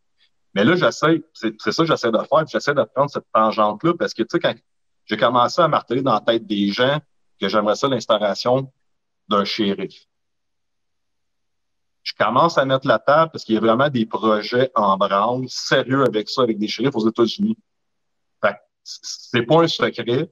Oui, il va falloir que ce soit légiféré au niveau du gouvernement. Oui, il va falloir qu'il y ait des tribunaux spéciaux, mais je pense qu'on est rendu dans un moment de la société. Et tu sais, on l'a dit, la crise, pourquoi que la crise elle va si loin que ça? C'est que c'est une crise politique. Puis il y a un plan d'opposition qui est en train de se former.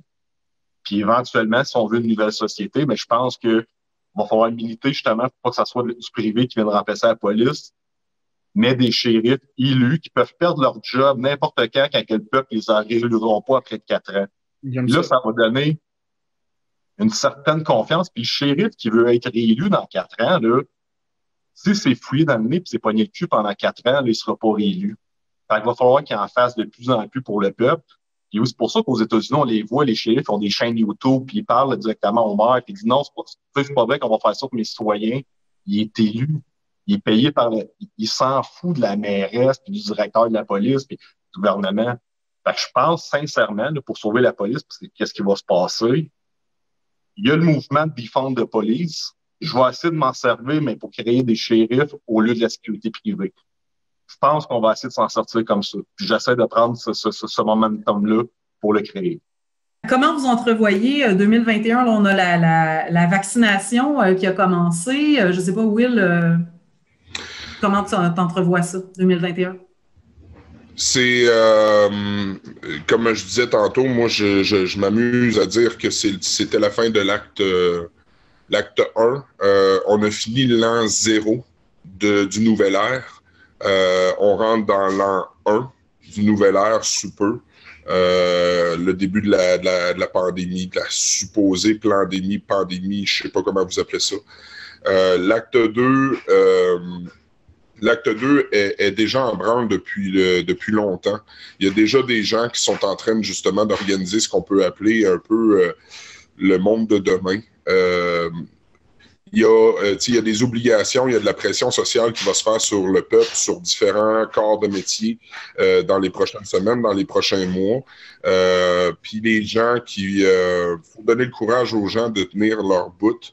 Puis je pense que les trois choses fondamentales qu'il faut s'assurer pour notre peuple de combler sont, je vous apprends rien, on parle d'alimentation.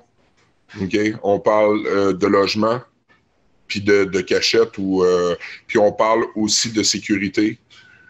Ces trois choses-là ici sont les choses sur lesquelles, je crois, 2021, nous devrons nous concentrer pour le bien et du mouvement et de la résistance, mais pour le bien tout simplement de nos compatriotes. Là, on le voit, j'ai entendu dire qu'il y avait eu un feu, il y a un entrepôt alimentaire. Je ne sais pas si c'est la grosse multinationale Loblaws ou à Montréal, là, il y a un entrepôt alimentaire qui a eu un feu qui je crois, qui est criminel. La manière qu'il en parlait, c'était un feu qui était criminel. Dans l'entrepôt où il y a de la nourriture et ainsi de suite, on peut s'attendre à de la pression à ce niveau-là, au niveau gouvernemental. Moi, je crois plus rien, puis je crois tout en même temps. Je pense pas qu'il y ait vraiment Je pense pas qu'il y ait de coïncidence là-dedans. L'alimentation a déjà augmenté, les coûts d'alimentation ont déjà augmenté, les approvisionnements, les chaînes d'approvisionnement sont affectées par les fermetures de restaurants qui étaient des gros clients, ainsi de suite. Tout ça met dans une situation précaire monsieur, madame, tout le monde avec leur famille, le petit revenu, le chômage pour certains, la PCU pour d'autres. C'est pas nécessaire. La PCU, là, pour plusieurs personnes, c'est pas assez. Par rapport au style de vie qu'il y avait avant. On ne jugera pas leur style de vie d'avant, mais la réalité, c'est que faut axer les actions sur le bras armé du gouvernement, leur faire comprendre qu'ils tapent sur leurs alliés pour 2021, puis d'un autre côté, avec l'autre main vaillante de Québécois et de Québécoises, il va falloir prévoir, se servir de nos méninges, prévoir aussi pour combler les trois fondamentaux que tout le peuple a, c'est-à-dire, je répète, la nourriture, le logis, et la sécurité. S'il faut qu'on fasse une sécurité publique, sociale, parce que l'ennemi, ben écoute, ça ira où est-ce que ça ira. Mais je pense que l'autosuffisance pour les mois à venir, pour les années à venir, est une avenue qui est nécessaire. Je crois que tout le monde peut faire sa part, potager. Moi, ici, j'ai des lapins de chair qui sont dorlotés, qui sont bien élevés, mais qui ont pour but d'assurer la subsistance de ma famille. Puis j'ai des poules pondeuses aussi, puis je vis en ville, hein, en passant. Là, moi, je suis plein dans une petite ville. C'est que tout ça, de l'agriculture de ville, c'est tout quelque chose que j'ai appris aussi. J'ai aussi je suis en apprentissage aussi au niveau d'un élevage d'insectes. Des vers de farine parce que c'est une source d'alimentation pour mes volailles hivernaux. Pour essayer de faire un tour complet de roue. On a des gens aussi, je vais nommer exemple Guillaume Durand avec Habitat évolutif qui est en train de recréer un monde. Puis il ne fait pas juste imaginer, il est en train de le faire vraiment. Recréer un monde d'entraide à petite échelle, des petits îlots justement de résistance qui, jusqu'à preuve du contraire, vont refuser justement les obligations gouvernementales qui vont se retrouver probablement aussi mis de côté au niveau des au niveau de plusieurs exemples des épiceries ou des choses comme ça pour enlever le plus possible un stress justement à la résistance. C'est que je pense que c'est vers là qu'on s'en va pour 2021. Je parle beaucoup, hein. Désolé. Pour surenchérir, William, l'incendie justement, là, si vous allez voir sur Facebook Courrier Laval, c'est hier soir dans le fond, là, plus de 600 000 pièces de dégâts dans un entrepôt. Provigo, Loblaw, c'est celle qui est sur le bord de la 440 là, qu'on voit. Là. Vous avez ça ici. Là. Donc, 600 000 pièces de dommages, l'entrepôt Loblaw à Laval. Ça, c'est un gros entrepôt qui distribue beaucoup d'épiceries. Oui, il est énorme, celle-là. J'avais une question pour toi, William, étant donné que tu es dans Appel à la liberté. Ouais. Juste avant ce Zoom-là, j'ai une madame qui est préposée bénéficiaire qui m'a écrit « Cette semaine, ils vont la forcer à la vaccination. » Elle est extrêmement inquiète. Elle me dit que 70% des gens de son centre refusent le vaccin, mais son employeur leur dit qu'ils ont le pouvoir de les forcer. Elle est inquiète pour elle, puis elle est inquiète aussi pour son jeune de 16 ans qu'elle a fait rentrer là, puis qui est plongeur aux cuisines. Puis là, ben là, ça l'inquiète, parce qu'elle ne sait pas comment s'en sortir de ça. L'expérience de la dernière année, au niveau du dévoilement, au niveau de la prise de position, ce que j'appelle aussi pour certains sortir du garde-robe, ce qu'on a appris au courant de la dernière année, justement 2020, c'est que de sortir seul dans certains ordres professionnels ou quand tu es une personnalité connue, je renchérirais en vous parlant de Lucie Laurier. Je pense que c'est un exemple où toi, Max ou Dave, vous êtes sortis, vous êtes des personnes solides. Lucie est une femme très solide, c'est une battante, mais elle l'a pas eu facile. Elle s'est fait ramasser solide. Ils l'ont, on le sait, là, j'apprends rien à personne, ils l'ont dénigré et tout et tout. Moi, ce que je dirais à cette femme-là, et encore là, faut que je fasse attention parce que je suis pas un expert juridique. Y a-t-il un document que les avocats d'Appel à la liberté pourraient rédiger, une forme de consentement qui dit Madame l'infirmière, je ne suis pas consentant à ce vaccin, vous allez le faire contre mon gré, advenant un code de Nuremberg, d'un procès, vous seriez accusé personnellement pour ça, vous pourriez personnellement être accusé d'une agression armée, vous venez me piquer contre mon consentement. Encore une fois, sachez que toute poursuite éventuelle pourrait incomber directement à votre part. Veuillez signer ici comme quoi avec votre nom, votre numéro de licence, que malgré toute la décharge que je vous ai donnée, vous acceptez de me vacciner contre mon gré pareil. Signez ici. Si l'infirmière refuse de signer ce document-là, puis là, je pose la question, est-ce que cette infirmière-là va être game de vacciner quelqu'un qui arrive en pleine connaissance de cause, de dire « Écoute, je vais te tenir responsable personnellement. Si j'ai le moindre effet secondaire, tu n'es pas dégagé de ta responsabilité. » Ça pourrait peut-être faire peur à certaines infirmières. Je sais qu'eux ont un document, justement, une décharge qu'ils vont faire signer aux gens qui vont se faire vacciner, qui, justement, décharge la compagnie. Puis le gouvernement aussi a passé une loi, puis encore là, ça a rentré là, mais ça a resté là, mais je ne pourrais pas rentrer dans les détails, mais je sais qu'ils ont passé une loi justement pour tenter d'enlever toute responsabilité sur le dos des big pharma, là, comme on les appelle. Moi, ce que je recommanderais, oui, mais s'ils sont 70%, il faut absolument que quelqu'un prenne des risques à unir ces gens-là. Cette personne-là qui va prendre le risque de tenter l'unification des 70% qui ne veulent pas du vaccin va risquer plus un peu que les autres. Parce que les patriotes. C'est là qu'on voit c'est qui les vrais patriotes. Exact. Puis malheureusement, c'est un mal nécessaire. Un coup qu'il y a justement cette union-là qui est faite de sortir publiquement en groupe. D'où ce que j'allais dire, ce que je disais tantôt avec Lucie. Lucie, elle a sorti comme une guerrière toute seule. Boum! Par elle-même, mais elle s'est fait ramasser. Moi, j'ai pas peur de dire aussi qu'il y a des gens très connus qui ont approché Appel à la liberté, justement, qui sont sur le bord de faire des coming out, mais que nous autres, on organise le coming out pour que ce soit le plus sécuritaire possible pour ces personnes-là, parce qu'on n'a pas besoin de patriotes démolis. On veut des patriotes qui vont être assez forts, justement, comme Dave le dit, pour être des brises-glaces. Tu sais, les personnalités connues, ça ouvre des portes, ça permet aux soldats en arrière, justement, de foncer. Puis quand je parle de soldats, je tiens à rassurer toute personne à l'écoute qui penserait que nous sommes des personnes agressives et des personnes dangereuses. Un soldat au sens large, OK? Puis, un médecin, c'est un soldat. Un médecin c'est un soldat aussi, là, qui ose parler. Donc, moi, exactement. Moi, c'est sûr et certain que on a déjà des contacts avec des gens du milieu de la santé qui ont décidé de parler. On a déjà des contacts avec des gens d'à peu près tous les corps de métier professionnels ou ce qu'il y a un ordre ou quoi que ce soit. C'est sûr et certain que moi, je donnerai pas de conseils au niveau juridique à ces personnes-là, mais rentrer en contact s'ils sont capables de s'unir eux-mêmes, parce qu'il y a un travail personnel qu'il faut que les gens apprennent aussi, puis il faut que les gens se responsabilisent.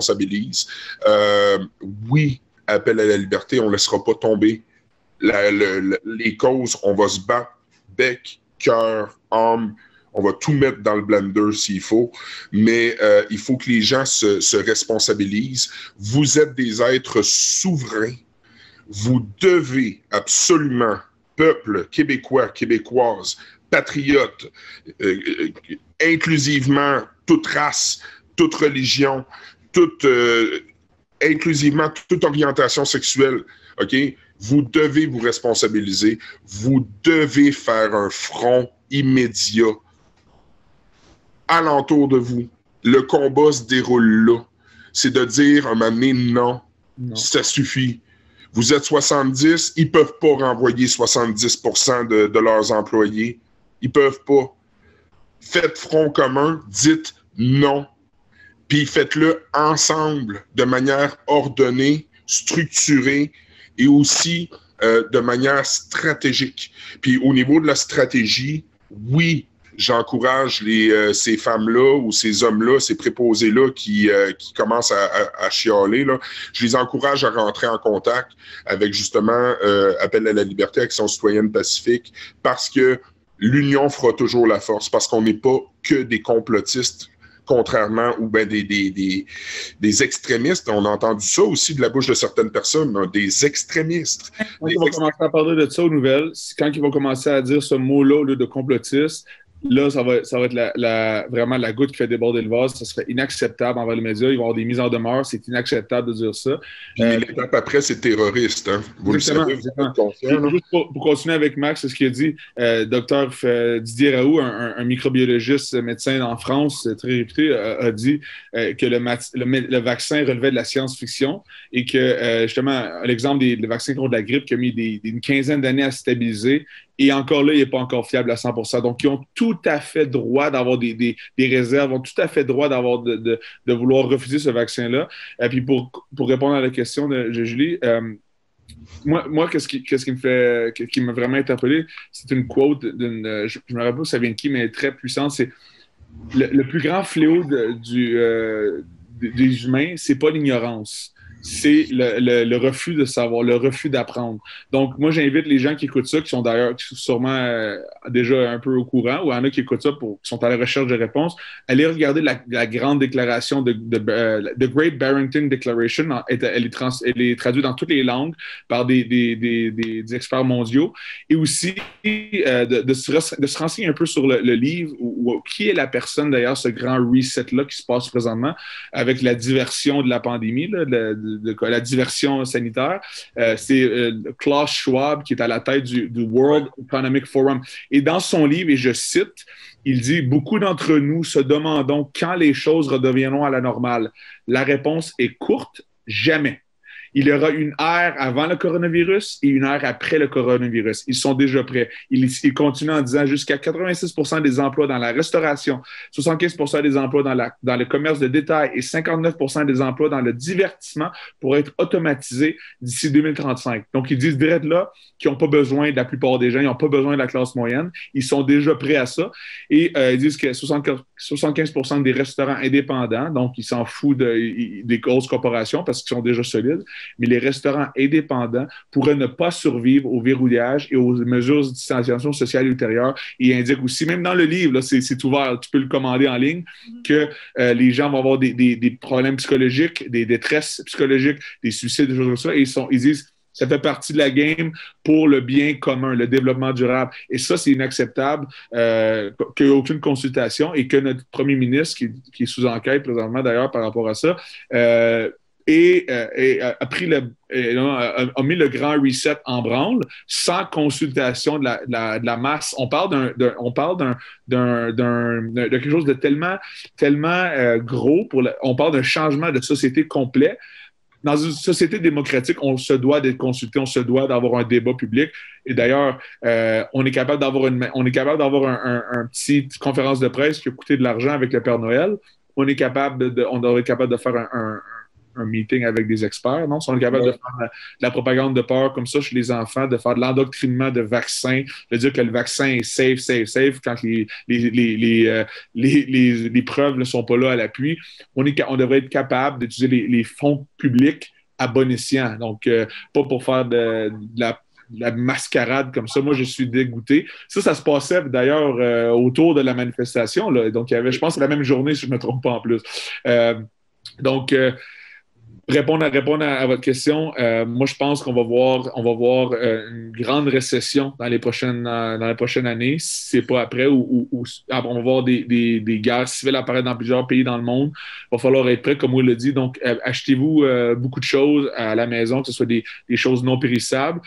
Je ne veux pas être alarmiste, mais on s'en va vers là parce que en tout cas, il va y avoir des gens qui vont se lever. Il y en a des gens dans le monde qui se lèvent. D'ailleurs, aux États-Unis, on a vu hier des commerçants qui se sont reliés à la maison, à leur commerce. La santé publique rentrait pour les fermer. Puis ils ont poussé dehors, sortez de là, vous êtes en train de... Donc, ça commence, les gens se réveillent.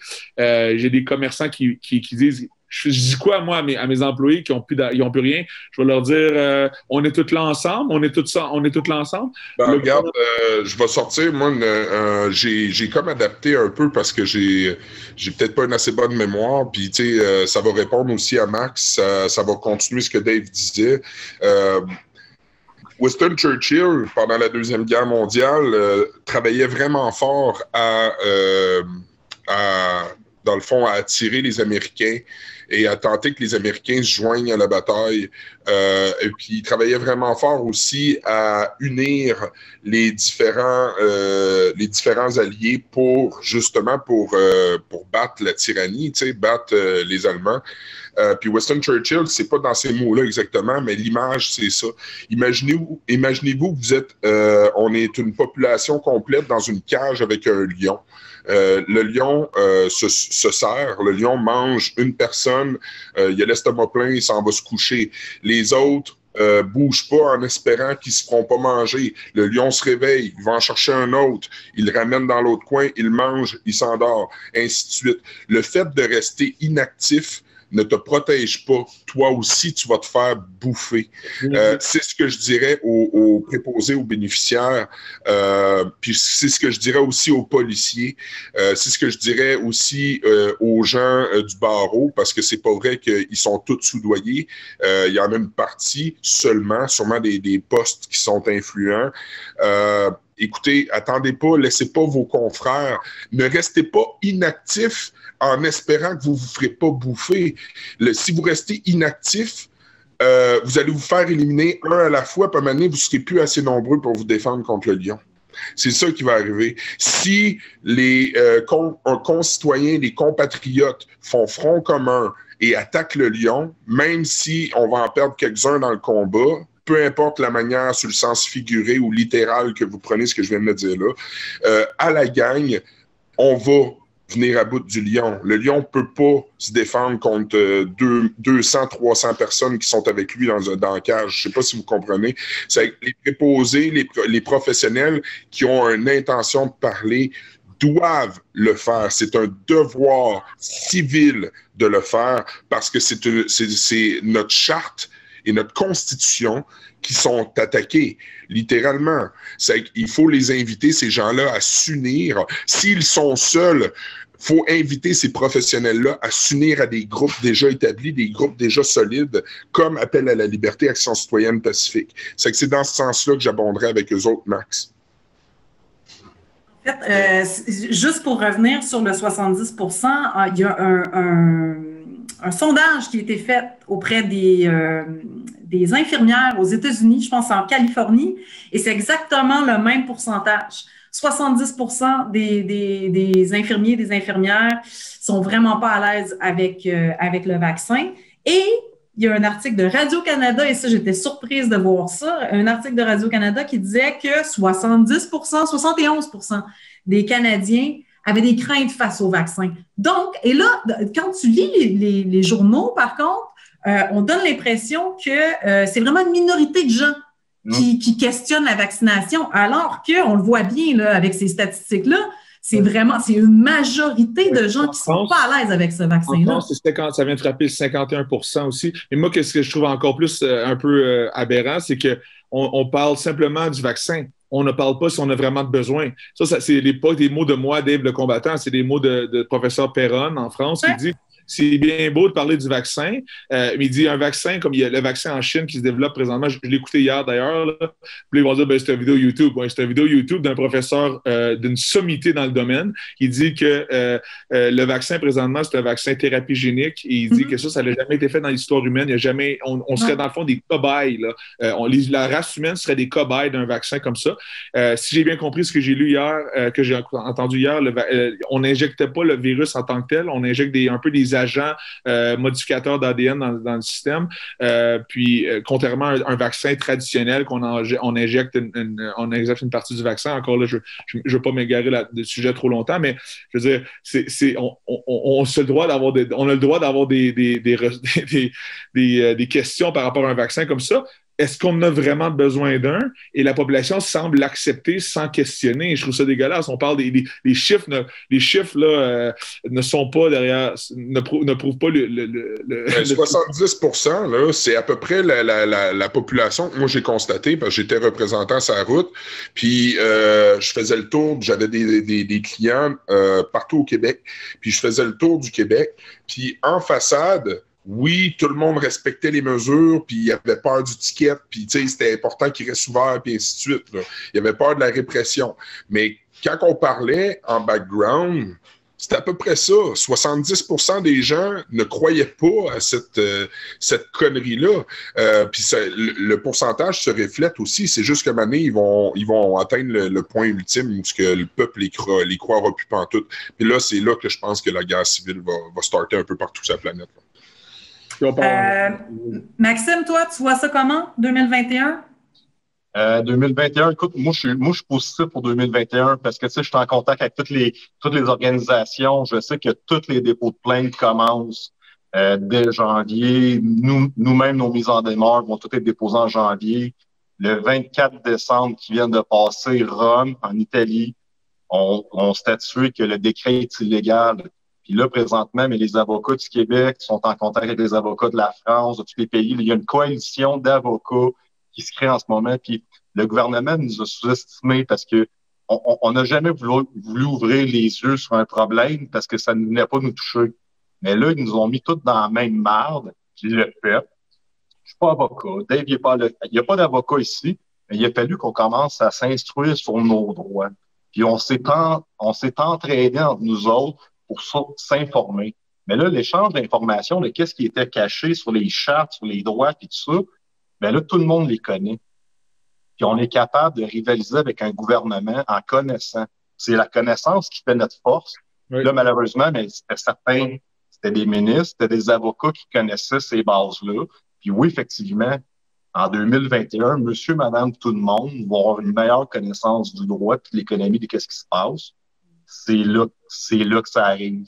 Mm-hmm. Fait qu'il va y avoir des changements politiques, il va y avoir des changements dans notre système, puis il n'y a plus de retour en arrière. Karlschwab, effectivement, il a raison, puis on va changer la société positivement pour le peuple. On n'est pas contre le changement. Tu sais, nous autres, là, les résistants, on n'est aucunement contre le changement. On le sait qu'il est nécessaire. Excusez-moi de le dire comme ça, mais le reset est nécessaire. La planète en a besoin, l'avenir de nos enfants en ont besoin. La seule différence, c'est qu'on refuse de laisser la truelle, la brique et le ciment à des psychopathes. Exact. À ceux qui sont responsables des problèmes à la base. Ben, ils ont affamé des millions de personnes. Le Canada, on vend des obus, des bombes, des tanks à l'Arabie Saoudite. L'Arabie Saoudite garoche ça sur la tête du Yémen depuis des années, des années. Le Yémen, c'est un des cas humanitaires les plus tragiques sur la planète, puis on en est en grande partie responsable ici au Canada. Puis là, ils nous font la morale sur un virus qui s'attaque aux personnes, excusez-moi de le dire, je vous aime, mes aînés, mais qui s'attaquent à des gens en bout de vie. Notre espérance de vie est à 82 ans. La moyenne de décès, je pense, est à 84 ans. Wake up, le calice, là. On n'a pas de leçon à donner à personne. Puis le gouvernement du Canada a sûrement pas de leçon à donner à personne sur comment prendre soin l'un de l'autre, là. Un moment donné, là, va falloir que le monde allume. Puis c'est à ça qu'on travaille. Puis inquiétez-vous pas, Québécois, ça s'organise, mais le combat commence chez vous. Le combat commence dans vos petits univers à tous et chacun. Vous devez vous lever en 2021, que ce soit des actions à proximité chez vous ou dans vos environnements directs, mais vous devez faire quelque chose. Puis on parle, quand je parlais de la désobéissance civile, si on regarde la définition de la désobéissance civile, là, je pense qu'il y a beaucoup de gens qui ne connaissent pas ce terme-là, c'est tout nouveau. Si on regarde sur Wikipédia, c'est un mouvement, c'est des actions pacifiques pour montrer notre mécontentement. Donc, si on parle je veux dire, d'aller dans... Peu importe ce qu'ils veulent faire, mais on parle d'action pacifique, de ne pas peut-être fermer son commerce, de ne pas porter le masque, peu importe ce que les gens font, ils ont le droit, c'est leur droit. Et pour dire un peu ce que tu disais tantôt en 2021, puis pour dire ce que Will en fait de changement, si on regarde l'agenda 2030, puis encore là, si les gens ne comprennent pas qu'on est là-dessus, là, on est dans l'agenda 2030, et il y a des choses que j'aime d'ailleurs, comme moi je suis un végétalien, donc on parle dans l'agenda 2030 qu'ils veulent réduire la consommation de viande. Si on le regarde comme ça, objectivement, ça a l'air super bien, mais où est-ce que j'ai un problème? C'est quand on commence à dire à des gens, des honnêtes travaillants, pour faire partie de cet agenda-là, pour faire partie de ça, vous devez être vaccinés. Donc on les vaccine, on veut les contrôler, en brimant les droits et libertés fondamentaux.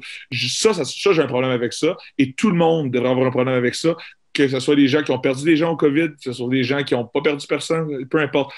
L'agenda 2030, il y a des... Pardon, je ne le vois pas. La désobéissance civile devient un devoir sacré quand l'État devient hors la loi ou corrompu. Wow! Donc, j'ai parlé comme Gandhi, donc je suis le Gandhi.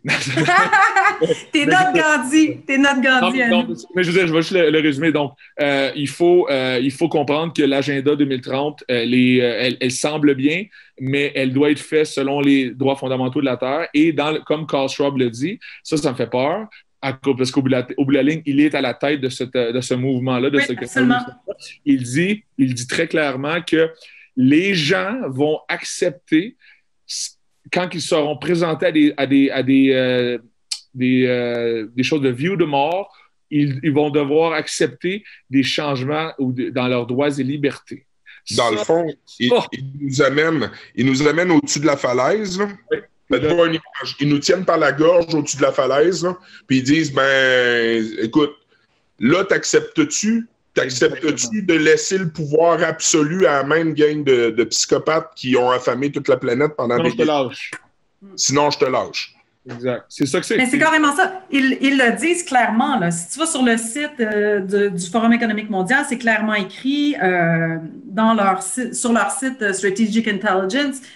C'est clairement écrit. Ça va prendre un vaccin pour retourner confortablement à l'école et au travail. Et là, on parle d'un vaccin, comme tu disais tantôt, un vaccin qui est expérimental. On n'a pas le droit, selon le code de Nuremberg, on n'a pas le droit de tester des médicaments ou des thérapies comme ça sur des humains.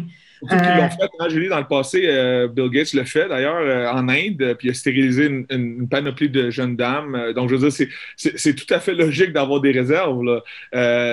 Absolument. Absolument. Mais quand tu parles de Bill Gates, tu sais, je veux dire, je lisais, il y a un article justement ce matin là, qui est paru dans la presse, 2020, l'année de tous les complots.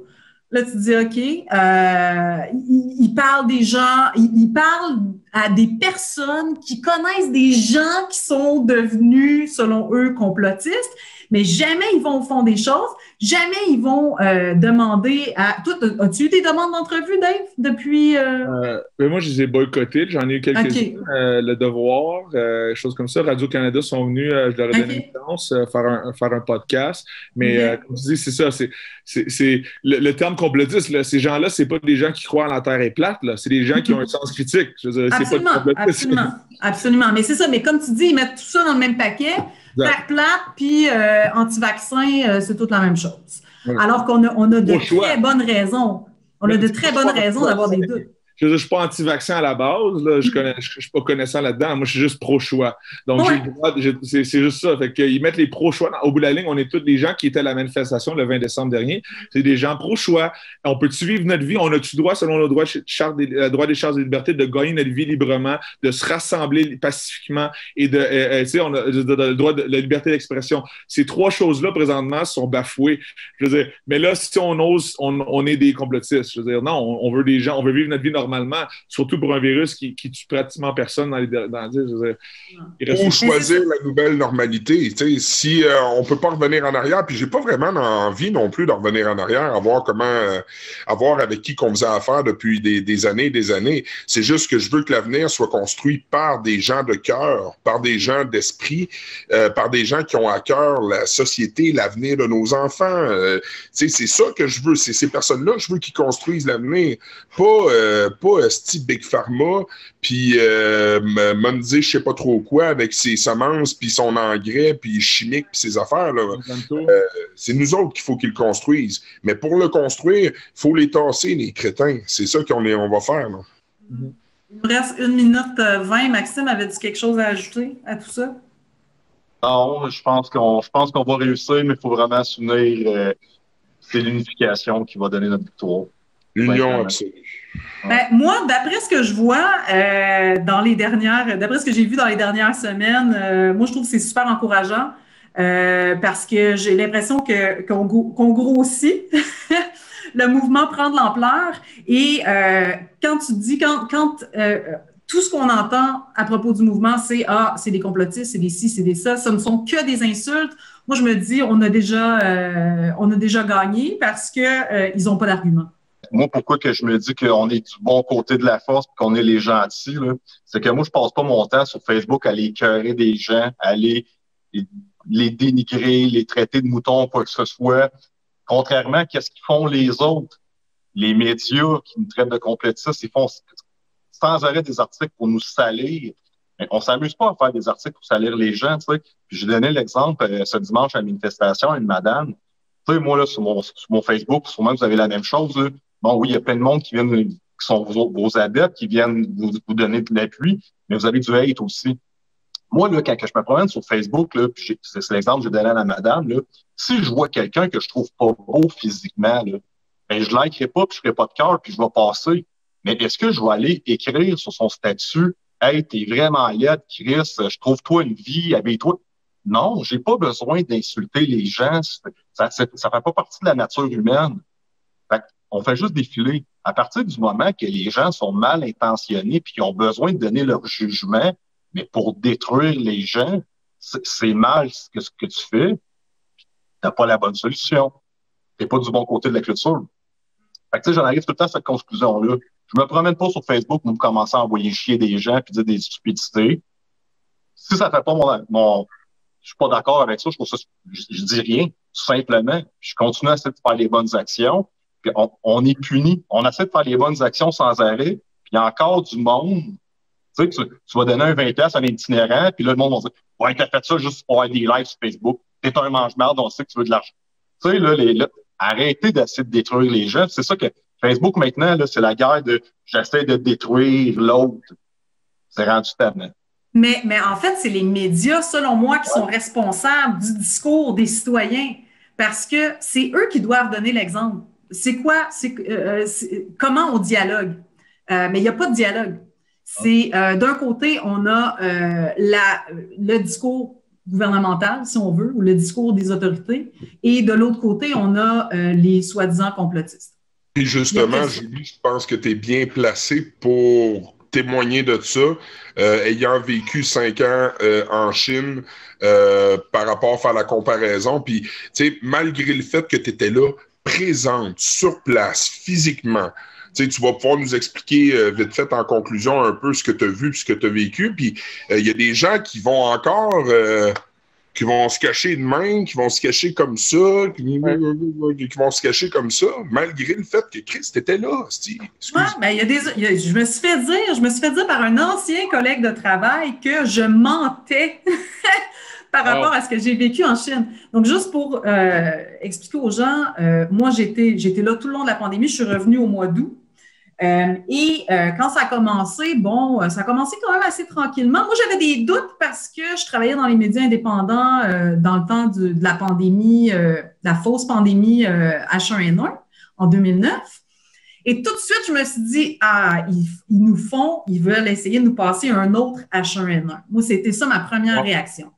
Après ça, je me suis dit, peut-être que finalement, j'avais pas raison. Peut-être que c'est vraiment un virus qui est dangereux parce que, bon, évidemment, on voyait toutes sortes d'images à la télé, dans les réseaux sociaux, etc. Moi, j'étais là en Chine, tout le monde me dit, faut que tu fasses attention, etc., etc. Moi, j'étais à Shanghai. Shanghai, 26 millions de personnes. Il n'y a jamais eu de distanciation sociale. Le masque, il y a eu le port du masque obligatoire, je dirais peut-être 2 mois, pas plus que ça. Et les cafés, les restos, ils ont été fermés pendant une certaine période, mais ça a donné que c'était la période du Nouvel An chinois. Donc, tout était fermé de toute façon. Puis après les vacances du Nouvel An, ça a commencé à rouvrir tranquillement.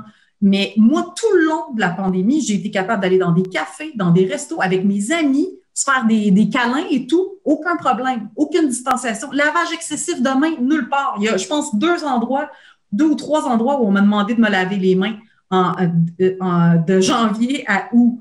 C'est ça. Et là, les gens disent, oui, mais en Chine, quand je suis revenue ici, quand je disais aux gens que, je revenais de la Chine, ils me disaient, tu dois être habitué à ces mesures-là. Mais je dis, non.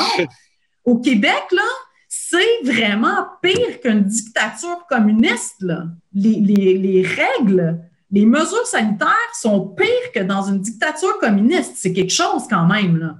C'est hallucinant. Et les gens ne réalisent pas l'ampleur des mesures ici, là. C'est hallucinant, là. Moi, des flèches au sol à l'épicerie, des allées à sens unique, il n'y a pas ça, là, en Chine, là. Puis il y a 26 millions de personnes. Fait que, tu sais, je veux dire, ils ont recommencé à vivre normalement, là, en Chine. 26 millions en Chine, pas en Chine, 26 millions à Hong Kong, tu dis? À Shanghai. À Shanghai. Shanghai, 26 millions, OK. Ouais. Okay. C'est presque la population, dans le fond, c'est presque la population canadienne. 3 fois la population du Québec, là. Ouais. Mais j'aimerais rajouter que, dans le fond, en fait de qu'est-ce qui va se passer en 2021 ou peu importe par la suite ou à partir de maintenant, on va s'en aller. Ils nous font déjà des menaces par rapport à faire de la ségrégation, un peu à créer des strates sociales avec plus de droits ou moins de droits. Donc, évidemment, les gens qui comply ou les gens qui se soumettent vraiment à ces choses-là, à ces changements-là, vont avoir plus de droits. Les autres vont, potentiellement, comme en Europe, on parle déjà de pas avoir le droit de transport en commun. Au Québec, on en parle déjà pas le cinéma, les grosseries, on parle de voyage aussi. Donc, avant que ce rende là, encore là, on parle d'un vaccin qui est vraiment beaucoup de red flags, beaucoup de choses qui s'en viennent. Donc, si les gens sont pas contents, même si les gens disent, moi, je le veux, le vaccin, j'ai peur, mais vous devrez quand même respecter les gens. Qu'est-ce qui se passe? Présentement, être quand même étoutré de qu'est-ce qui se passe, que votre gouvernement est en train de dire qu'il va y avoir des gens qui auront moins de droits. Puis ils vont dire, ouais, mais Dave, on est tu sais, le virus, j'ai peur du virus. Fait que les gens qui n'ont pas de vaccin, je veux qu'il y ait moins de droits, je veux les punir. Mais là, ça, c'est des causes perdues. On va se battre. Mais il y a encore des gens qui comprennent que ça ne fait pas de sens. Les chiffres ne justifient pas les moyens, les chiffres ne justifient pas ça. Et moi, je trouve ça dégueulasse qu'on va faire la ségrégation comme ça. Ils vont empêcher de faire. C'est fou. Fait il faut, pour la réponse, c'est il va y avoir des manifestations qui vont se créer en 2021. Soyez là. Partagez les choses en ligne. Faites votre possible, mais il faut pas que ça devienne comme ça au Québec. Ça me ferait beaucoup de peine. Il y a beaucoup de personnes âgées qui m'écrivent. Ils disent « Hey Dave, j'ai 70 ans, j'ai 90 ans, j'ai 80... » Il y en a beaucoup, là, vraiment. Là, ça m'étonnait. Je dis « Oh, je savais pas qu'il était capable d'utiliser l'Internet à cet âge-là. » Je dis « Dave, ils me disent « Dave, il dit merci beaucoup pour ce que tu fais. J'ai beaucoup de petits-enfants. Et puis... il dit, je pensais pas vivre mes derniers jours comme ça. Il dit, je pensais pas. Puis encore là, on regarde, beaucoup de personnes âgées sont dans les centres d'achat et ils prennent leur café. Tu sais, quand tu s'assois, tu enlèves ton masque. Fait que les food courts, là, dans plusieurs, même à Ottawa, ici, là, c'est plein à craquer de personnes âgées. Donc, au lieu de leur imposer, parce que ces mesures-là on dit qu'on veut protéger les personnes âgées, mais est-ce que quelqu'un a vraiment demandé à ces personnes-là qu'est-ce qu'ils désirent? Ces personnes-là désirent vivre leur vie, désirent voir leur dernier moment en famille. Puis je te confirme, pour l'avoir vu de plusieurs personnes, qui aiment mieux prendre le risque d'avoir la grippe et même de s'en sortir que de juste de s'enfermer et de mourir seul. Ma grand-mère, Bado, de 98 ans, a eu le COVID. 98 ans, démente. Encore là, c'est des anecdotes là, qui sont pas importantes, mais mon point, c'est que elle l'a eu et elle est correcte.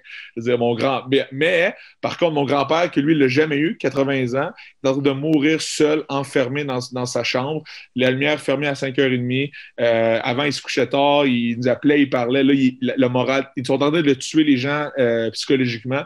Et ça, c'est pas normal que la solution soit pire que le problème. Voilà, puis je renchéris sur toi. Autour de chez nous, je suis entouré de personnes âgées. Un monsieur, mon voisin directement, 95 ans, pas le genre de bonhomme à se laisser impressionner par un virus. Puis le bonhomme, il va marcher de bout, puis il va faire ses petites affaires jusqu'au bout. Puis autour de moi, les gens qui vivent pas dans cet univers télévisuel-là, dans cet univers de paranoïa-là, ils s'en sortent mieux que ceux qui vivent dans la peur. C'est assez évident. C'est ce que je souhaiterais pour 2021 au plus grand nombre de Québécois, de Québécoises, de réussir à vaincre la peur. La peur n'empêche pas la mort. La peur empêche la vie. Wow, exact.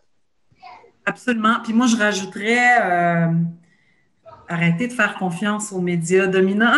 S'il vous plaît. Les médias traditionnels. Moi, je suis diplômée en journalisme et je n'irai jamais travailler dans les grands médias parce que c'est ce qu'ils font, selon moi, ce n'est pas du journalisme, c'est de la propagande. Et actuellement, là, je veux dire, c'était déjà comme ça avant 2020, mais cette année, là, c'était vraiment, là, comment dire, là, on steroid, là. Ouais. C'est la propagande sur stéroïdes. L'URSS des années 50.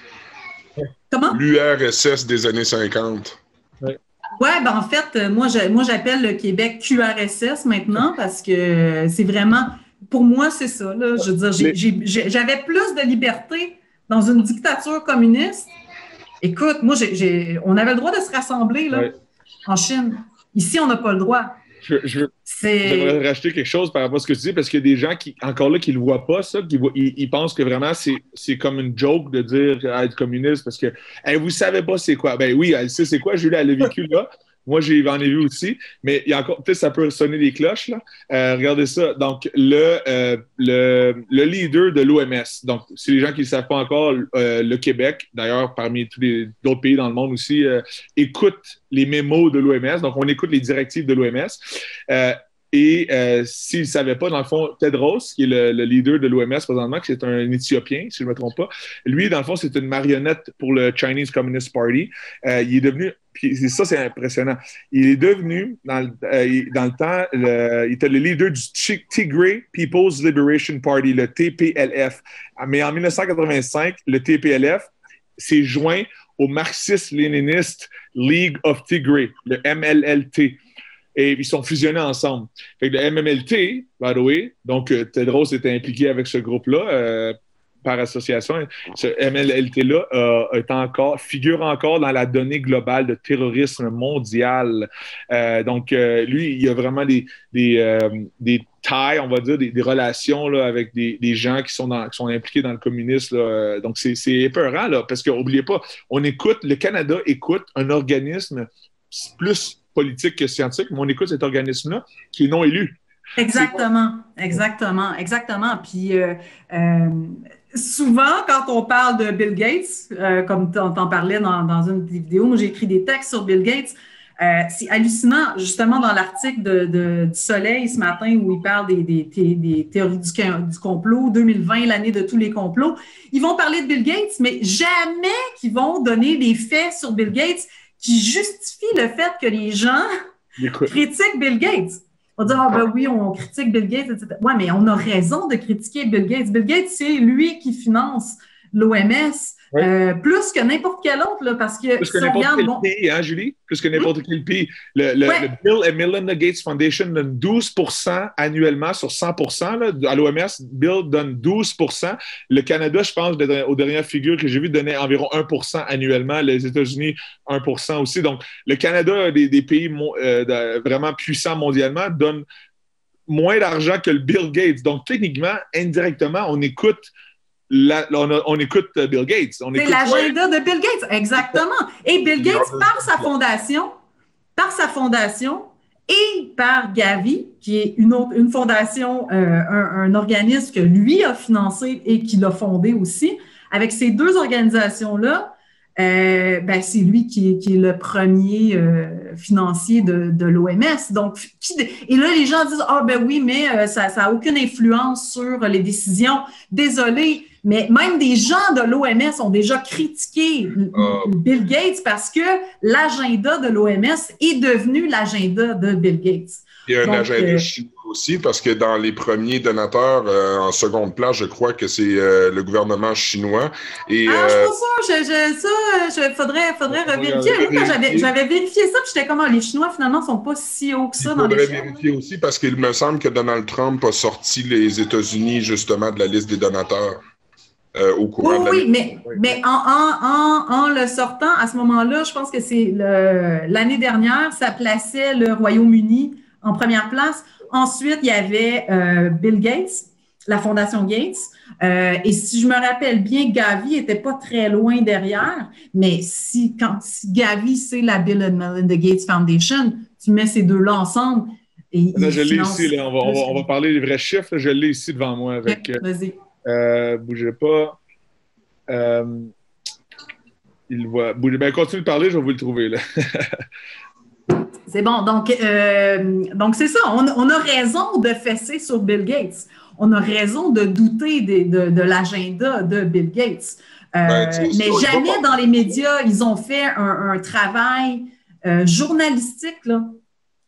Dans nos médias au Québec, là, moi, je n'ai pas vu, à moins que je l'ai manqué, là, mais je ne me rappelle pas d'avoir lu un article au Québec qui était critique sur la Fondation Gates. Sur la Fondation Gates, non. Puis, tu sais, je vais amener un autre aspect aussi, puis ça fait partie de la lutte, puis ça fait partie un peu de la stratégie. C'est parce que, tu sais, les gens, puis encore là, je ne veux pas dénigrer personne, mais... T'sais, on se bat en ce moment à faire comprendre aux gens que nos droits, nos libertés sont plus précieuses que tout, puis qu'il y a des gens dans le monde qui peuvent témoigner à quel point c'est précieux. Il y a des gens qui ont dû se battre dans leur vie pour atteindre même pas une parcelle de ce que nous, on avait avant la crise. Puis les gens ne réalisent pas non plus à quel point ça va coûter cher si on tarde à se tenir, puis si on tarde à mettre un frein à tout ça, puis à organiser la résistance, plus qu'on attend, plus difficile ça va être, plus l'ennemi va être installé. Puis tu sais, je fais juste, mettons, tendre une perche à Max. Max, écoute, au début de la crise, c'était facile, tu sais, comme j'ai dit tantôt, c'était facile justement de parler avec les policiers, les constables, ainsi de suite. Puis là, on voit clairement qu'il y a une évolution, une régression, dépendamment de quel point de vue tu as, là. Une évolution, une régression de l'état policier dans lequel on est en train de se lancer. T'aurais-tu un message, toi, pour nos collègues, tes anciens collègues, en fait, qui te regardent, parce que tu le sais qu'il y en a qui te regardent, on le sait tout le monde, là. Bon, il regarde en dessous. Ouais, ben tu sais, pour le vrai, oui, je m'en suis rendu compte. Puis tu sais, quand j'étais un policier qui était capable de brasser dans le temps, puis tu sais, les droits, ben tu sais, souvent les policiers, ben, il y a qu'est-ce qu'on a le droit de faire, il y a qu'est-ce qu'on a pas le droit de faire, puis on appelle ça souvent la ligne. Si tu veux pas des shots, tu veux pas des shots, quand je veux dire, mettons, de la drogue, des armes, où tu veux être productif, il faut que tu sois un policier qui soit capable de piler un peu sa ligne, aller un petit peu plus loin pour être capable d'aller chercher la criminalité. Puis moi-même, je considère, puis je me rends compte que ça va trop loin, tu sais. Les policiers qui sont rendus complètement brainwashés par les médias, par le gouvernement. Je l'ai dit dans un autre de mes vidéos. 1 à 2 semaines avant Noël, je me sentais mal de donner une étiquette à 150 $. Imagine. 150 piastres, là, on disait, la madame n'a pas fait son stop, mais on est le 24 décembre. Je peux pas donner une étiquette à 150 piastres le 24 décembre, ça se fait pas.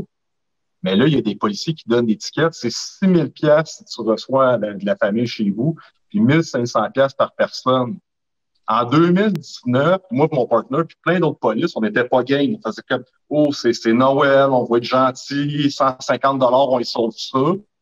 Puis là, il y a des policiers qui rentrent dans des parties de Noël, ça string d'étiquettes 10, 15 000. Ouais. C'est insensé. Tu sais, je te poursuis que demain matin, il faut que tu payes 15 000 piastres de dette, là. C'est pour le 95% des populations, ils n'ont pas d'argent. S'ils n'ont même pas 200 piastres de lousse à la fin de la semaine, c'est quoi? Ils vont hypothéquer leur maison, ils vont vendre un char. Comment ils vont faire pour payer ça? C'est illogique. Là, on a passé de 2019 à 2020. 2019, c'était anormal de donner une étiquette à quelqu'un à 150 piastres. 2020, 10 000, c'est normal. Imagine. Insensé. Je comprends pas que les policiers tombent dans ce délire-là de penser, oui, on sauve des gens, puis c'est ça qu'il faut faire. Puis, ils sauvent pas personne, puis 2, ils sont en train de vraiment perdre la crédibilité de la police au Québec. Fait que moi, mon discours, il est tout le temps pareil. S'ils ne sont pas rendus compte de la game politique qu'ils jouent, et ils courent à leur perte. That's it. Moi, dans 30 ans, là, je vais pouvoir compter à mes enfants que j'ai été coude à coude avec les plus grands patriotes et masculins, dont une gente dame du nom de Julie. J'étais coude à coude avec un champion du monde de lightweight. J'étais coude à coude avec un policier de cœur, un vrai alpha de cœur. J'étais coude à coude avec ce monde-là. Eux autres, c'est quoi qu'ils vont dire à leurs enfants et à leurs petits-enfants dans 30 ans? Ah, ben, maman ou grand-papa ou grand-maman, nous autres, on participait à faire de l'oppression sur notre propre peuple. Mm-hmm. Nous autres, on a eu du plaisir le 20 décembre. Hein? On a ramassé une petite maman de famille avec 3 enfants. On l'a bardassé. Je te jure, c'était drôle. Elle n'avait pas son masque. Mais vous voyez, Will, pour remettre à ce que tu dis, il y a beaucoup de gens qui faisaient partie de... L'allusion est drôle, mais elle est quand même... Elle n'est pas loufoque. Là. Les Allemands, il y a beaucoup de gardes allemands qui se sont excusés, hein, qui ont vraiment... Ils se sont sentis mal de faire partie de cette propagande-là, de cette chose-là. Donc, en tout cas... Je veux pas être cruel, puis je veux pas être le gars qui met le doigt sur le bobo. T'sais, parce que je le sais qu'il y en a beaucoup qui trouvent ça très pénible et très difficile ce qu'ils font en ce moment. Mais ils sont la clé de voûte. Puis notre avenir, l'avenir de tes futurs enfants, continue de pratiquer, Dave. Je sais que tu mets du cœur à l'ouvrage, j'en doute même pas. L'avenir de nos enfants, l'avenir de notre peuple, est plus importante que ton confort. Puis ça, là, je m'adresse à tout policier, tout gendarme, toute forme toute forme, je dirais, d'autorité qu'on peut imaginer. Puis je vais continuer de mettre le doigt dans le bobo. Je vais continuer de te dire que ce que tu fais, c'est mal. Je vais continuer de te dire que dans le futur, tu vas être gêné si tu te lèves pas maintenant. Tu vas être gêné de ce que tu fais. Puis que les patriotes, on n'est pas des complotistes. On est des gens de cœur qui ont à cœur les enfants des autres, même ceux-là qui nous rabaissent, même ceux-là qui nous détruisent. C'est que, écoute, on lâche pas. J'ai vu dans le speech, hein, Will, j'ai dit, on est des selfless. Les gens qui étaient là, j'ai dit, vous êtes tous selfless parce que malgré les choses qui se passent, vous êtes encore là pour vous battre pour autrui en plus, pour autrui. C'est ça qui c'est pas égoïste, là, c'est au contraire. Ils disent que les gens qui se lèvent pour le droit des libertés sont égoïstes, mais c'est tout au contraire. On n'a rien à gagner. Mais ça c'est de la projection. C'est de la projection. Ils font beaucoup de projections parce que c'est ça, on se fait traiter de tous les noms. On est des ci, on est des ça, on est des gens qui n'ont pas d'esprit critique. Des gens qui sont égoïstes, qui pensent juste à eux, alors que je m'excuse, mais c'est tout le contraire. C'est drôle à dire parce que moi, en ce moment, pas en ce moment, je suis un ermite, moi. Donc, je sors pas, je me fais commander mon épicerie. Donc, ma vie ne change pas du tout en ce moment. Je sors juste pour m'entraîner. Fait que, au contraire, moi, j'ai absolument rien à gagner. Ma vie est déjà été, je suis un ermite, je suis un grand solitaire avec ma femme. J'ai un cercle d'amis presque aucun, là. Je suis très, très solitaire. Donc, moi, les mesures sanitaires changent aucunement ma vie. C'est tout au contraire. Je me bats pour les autres. Je me bats pour le après coronavirus, le après ça qui va avoir fait du grabuge, qui va avoir fait un gros power grab. Puis moi, je trouve ça inacceptable. Les États-Unis, en plus, se battaient dans le passé contre l'armée rouge. Puis là, en ce moment, on sont en train de gagner. Ils sont pas en train de gagner, mais ils sont en train de faire de la grosse propagande. Qu'est-ce que tu dirais aux athlètes qui pensent comme toi, mais qui n'osent pas se prononcer? C'est un peu la même chose à ce qui se passe avec les policiers, dans le sens que Maxime a été intelligent pour se bâtir un coussin autre que son paycheck. Puis même chose pour moi. Tandis que beaucoup d'artistes, pas juste, parce que moi je suis dans un artiste dans le même style qu'un humoriste dans un sens, c'est juste que je fais pas la même chose. Les autres ils parlent, moi je combats.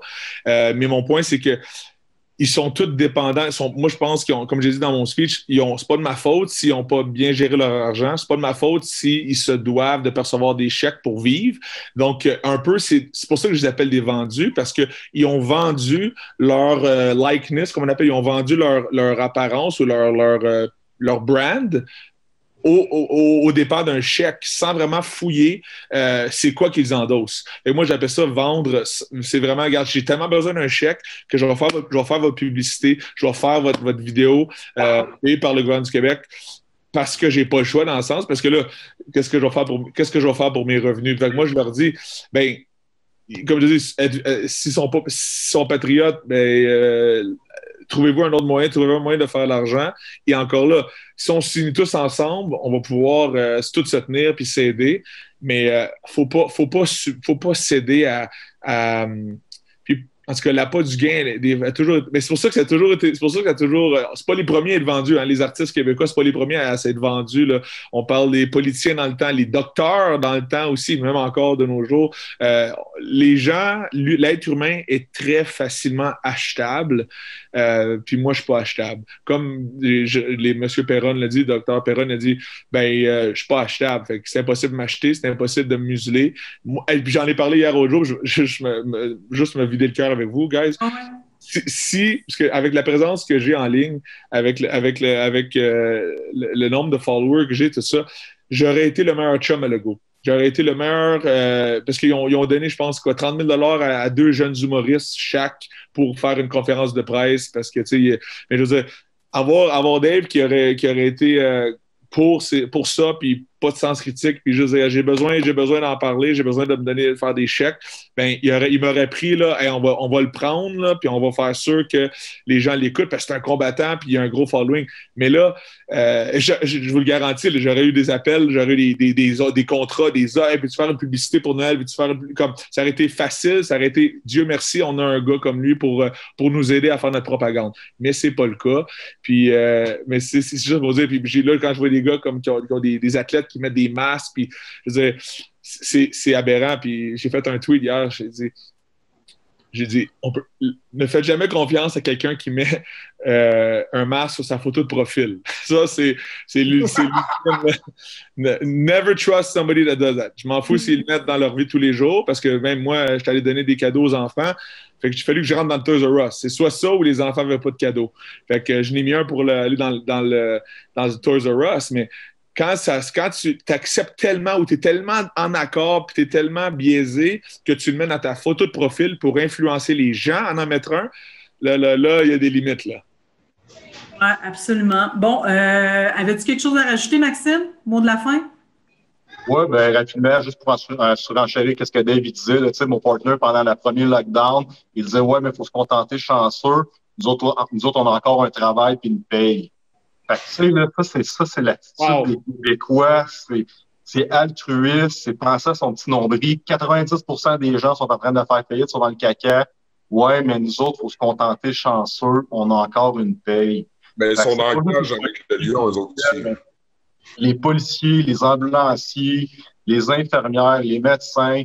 La manif de dimanche, j'ai une enseignante qui est venue me voir, qui a capoté sa vie, puis elle disait, Max, j'aimerais ça que tu me parles des étudiantes, parce que nous autres aussi, on vit le calvaire. C'est tous les cadres de métier qui doivent se lever, puis en même temps, puis ils ne pourront pas vous attaquer si vous faites tout en même temps. S'il vous plaît, on a le Québec à sauver, puis on a notre futur à mettre en place. Puis ça inclut aussi, Julie, je vais te mettre une image de fin. Je vais te laisser conclure parce que, Julie, je te remercie. Tu fais une job incroyable. Puis, sérieusement, on va continuer de t'aider à propager la bonne nouvelle, j'ose dire. C'est que je vais te laisser conclure. Puis après ça, je vais mettre une petite image qui veut tout dire aussi de qu'il faut qu'il se lève aussi en même temps. Parfait. Ben, moi, j'invite évidemment les journalistes à faire à tout le moins un travail éthiquement correct. Les journalistes, depuis le début, ils font vraiment une job de propagande et non pas une job de journaliste. Quand on regarde l'éthique journalistique, c'est clair, net et précis que ce qu'on voit en ce moment, c'est vraiment tous ceux qui s'opposent aux mesures sanitaires sont discrédités, ils sont dénigrés ou ils sont ignorés. Alors que les journalistes ont le devoir d'aller voir ces gens-là et de leur demander leur avis et de laisser la population décider ce qu'ils pensent de ces gens-là. C'est pas à eux de dire « Ah, ce sont des complotistes ». Laissez les gens se faire leur propre idée. La job d'un journaliste, c'est pas ça. C'est pas de dire aux gens quoi penser. C'est de leur donner des informations. Et là, on n'est pas dans le factuel, mais pas du tout. Que ce soit au niveau des informations sur le virus, sur le vaccin, surtout les tests PCR, etc., les journalistes sont vraiment en mode propagande et censure. Moi, je trouve ça honteux. Je trouve qu'actuellement, au Québec, là, on n'a pas un seul média qui est digne de la profession journalistique. Moi, je le connais bien, là, le guide de déontologie là, des journalistes, là, ça fait des années que je fais des plaintes contre les journalistes sur plein de sujets. Et je m'excuse, mais quand on est la crise qu'on vit actuellement, il n'y en a pas de journalistes. Le journalisme est mort. Il n'y en a pas. Donc, moi, j'invite les journalistes à faire un travail décent, hein, digne de leur guide de déontologie. Donc, Will? Messieurs, mesdames des Forces armées canadiennes, Royal 22e Régiment, vos prédécesseurs ont sacrifié leur vie pour sauver nos droits, nos libertés, pour sauver le peuple partout dans le monde. C'est votre tour maintenant de le faire. C'est que moi, je finirai avec cette belle image du temps des fêtes-là, du Royal 22e. Ouais. Messieurs, mesdames, on a besoin de vous, s'il vous plaît. Rejoignez le peuple, rejoignez le bien, rejoignez la liberté. Puis merci d'exister, contrairement à ce qu'on essaie de vous faire croire. Les Québécois ne sont pas contre les soldats, ne sont pas contre l'armée canadienne. Puis je pense que votre bonté et les raisons pourquoi vous avez joint les forces armées sont exactement ce qui nous menace ici au Québec. Donc, c'est le moment. Je vous souhaite une belle continuité. Merci beaucoup, Julie, pour tout ce que tu fais. Merci les gars. Hein? Vraiment gentil. L'armée, les policiers, infirmières, médecins, n'ayez pas peur de vous lever. Non. Il y a un reset qui est en route présentement. Fait que même si on parle de l'emploi, parce qu'il va y avoir tellement un gros chamboulement que ça a le plus d'importance. Il faut juste se battre pour ce qui est bien. Essayez pas de protéger votre chèque de paye parce que ça va rien valoir dans un monde où est-ce qu'on s'en va s'il n'y a rien qui change. Fait que, je veux dire, on se lève, on demande du changement, puis j'envoie beaucoup d'amour à tout le monde qui nous écoute. Et je dirais, en terminant aussi aux gens, à tout le monde, n'ayez pas peur des étiquettes. N'ayez pas peur de vous faire appeler complotiste et tout, parce que quelqu'un qui vous traite de complotiste ou d'anti-vaccin ou quoi que ce soit, c'est quelqu'un qui n'a pas d'argument. Donc, voilà, n'ayez pas peur des étiquettes. Merci beaucoup, les gars. Vraiment gentil. Je vous souhaite des belles fêtes et puis une belle année 2021.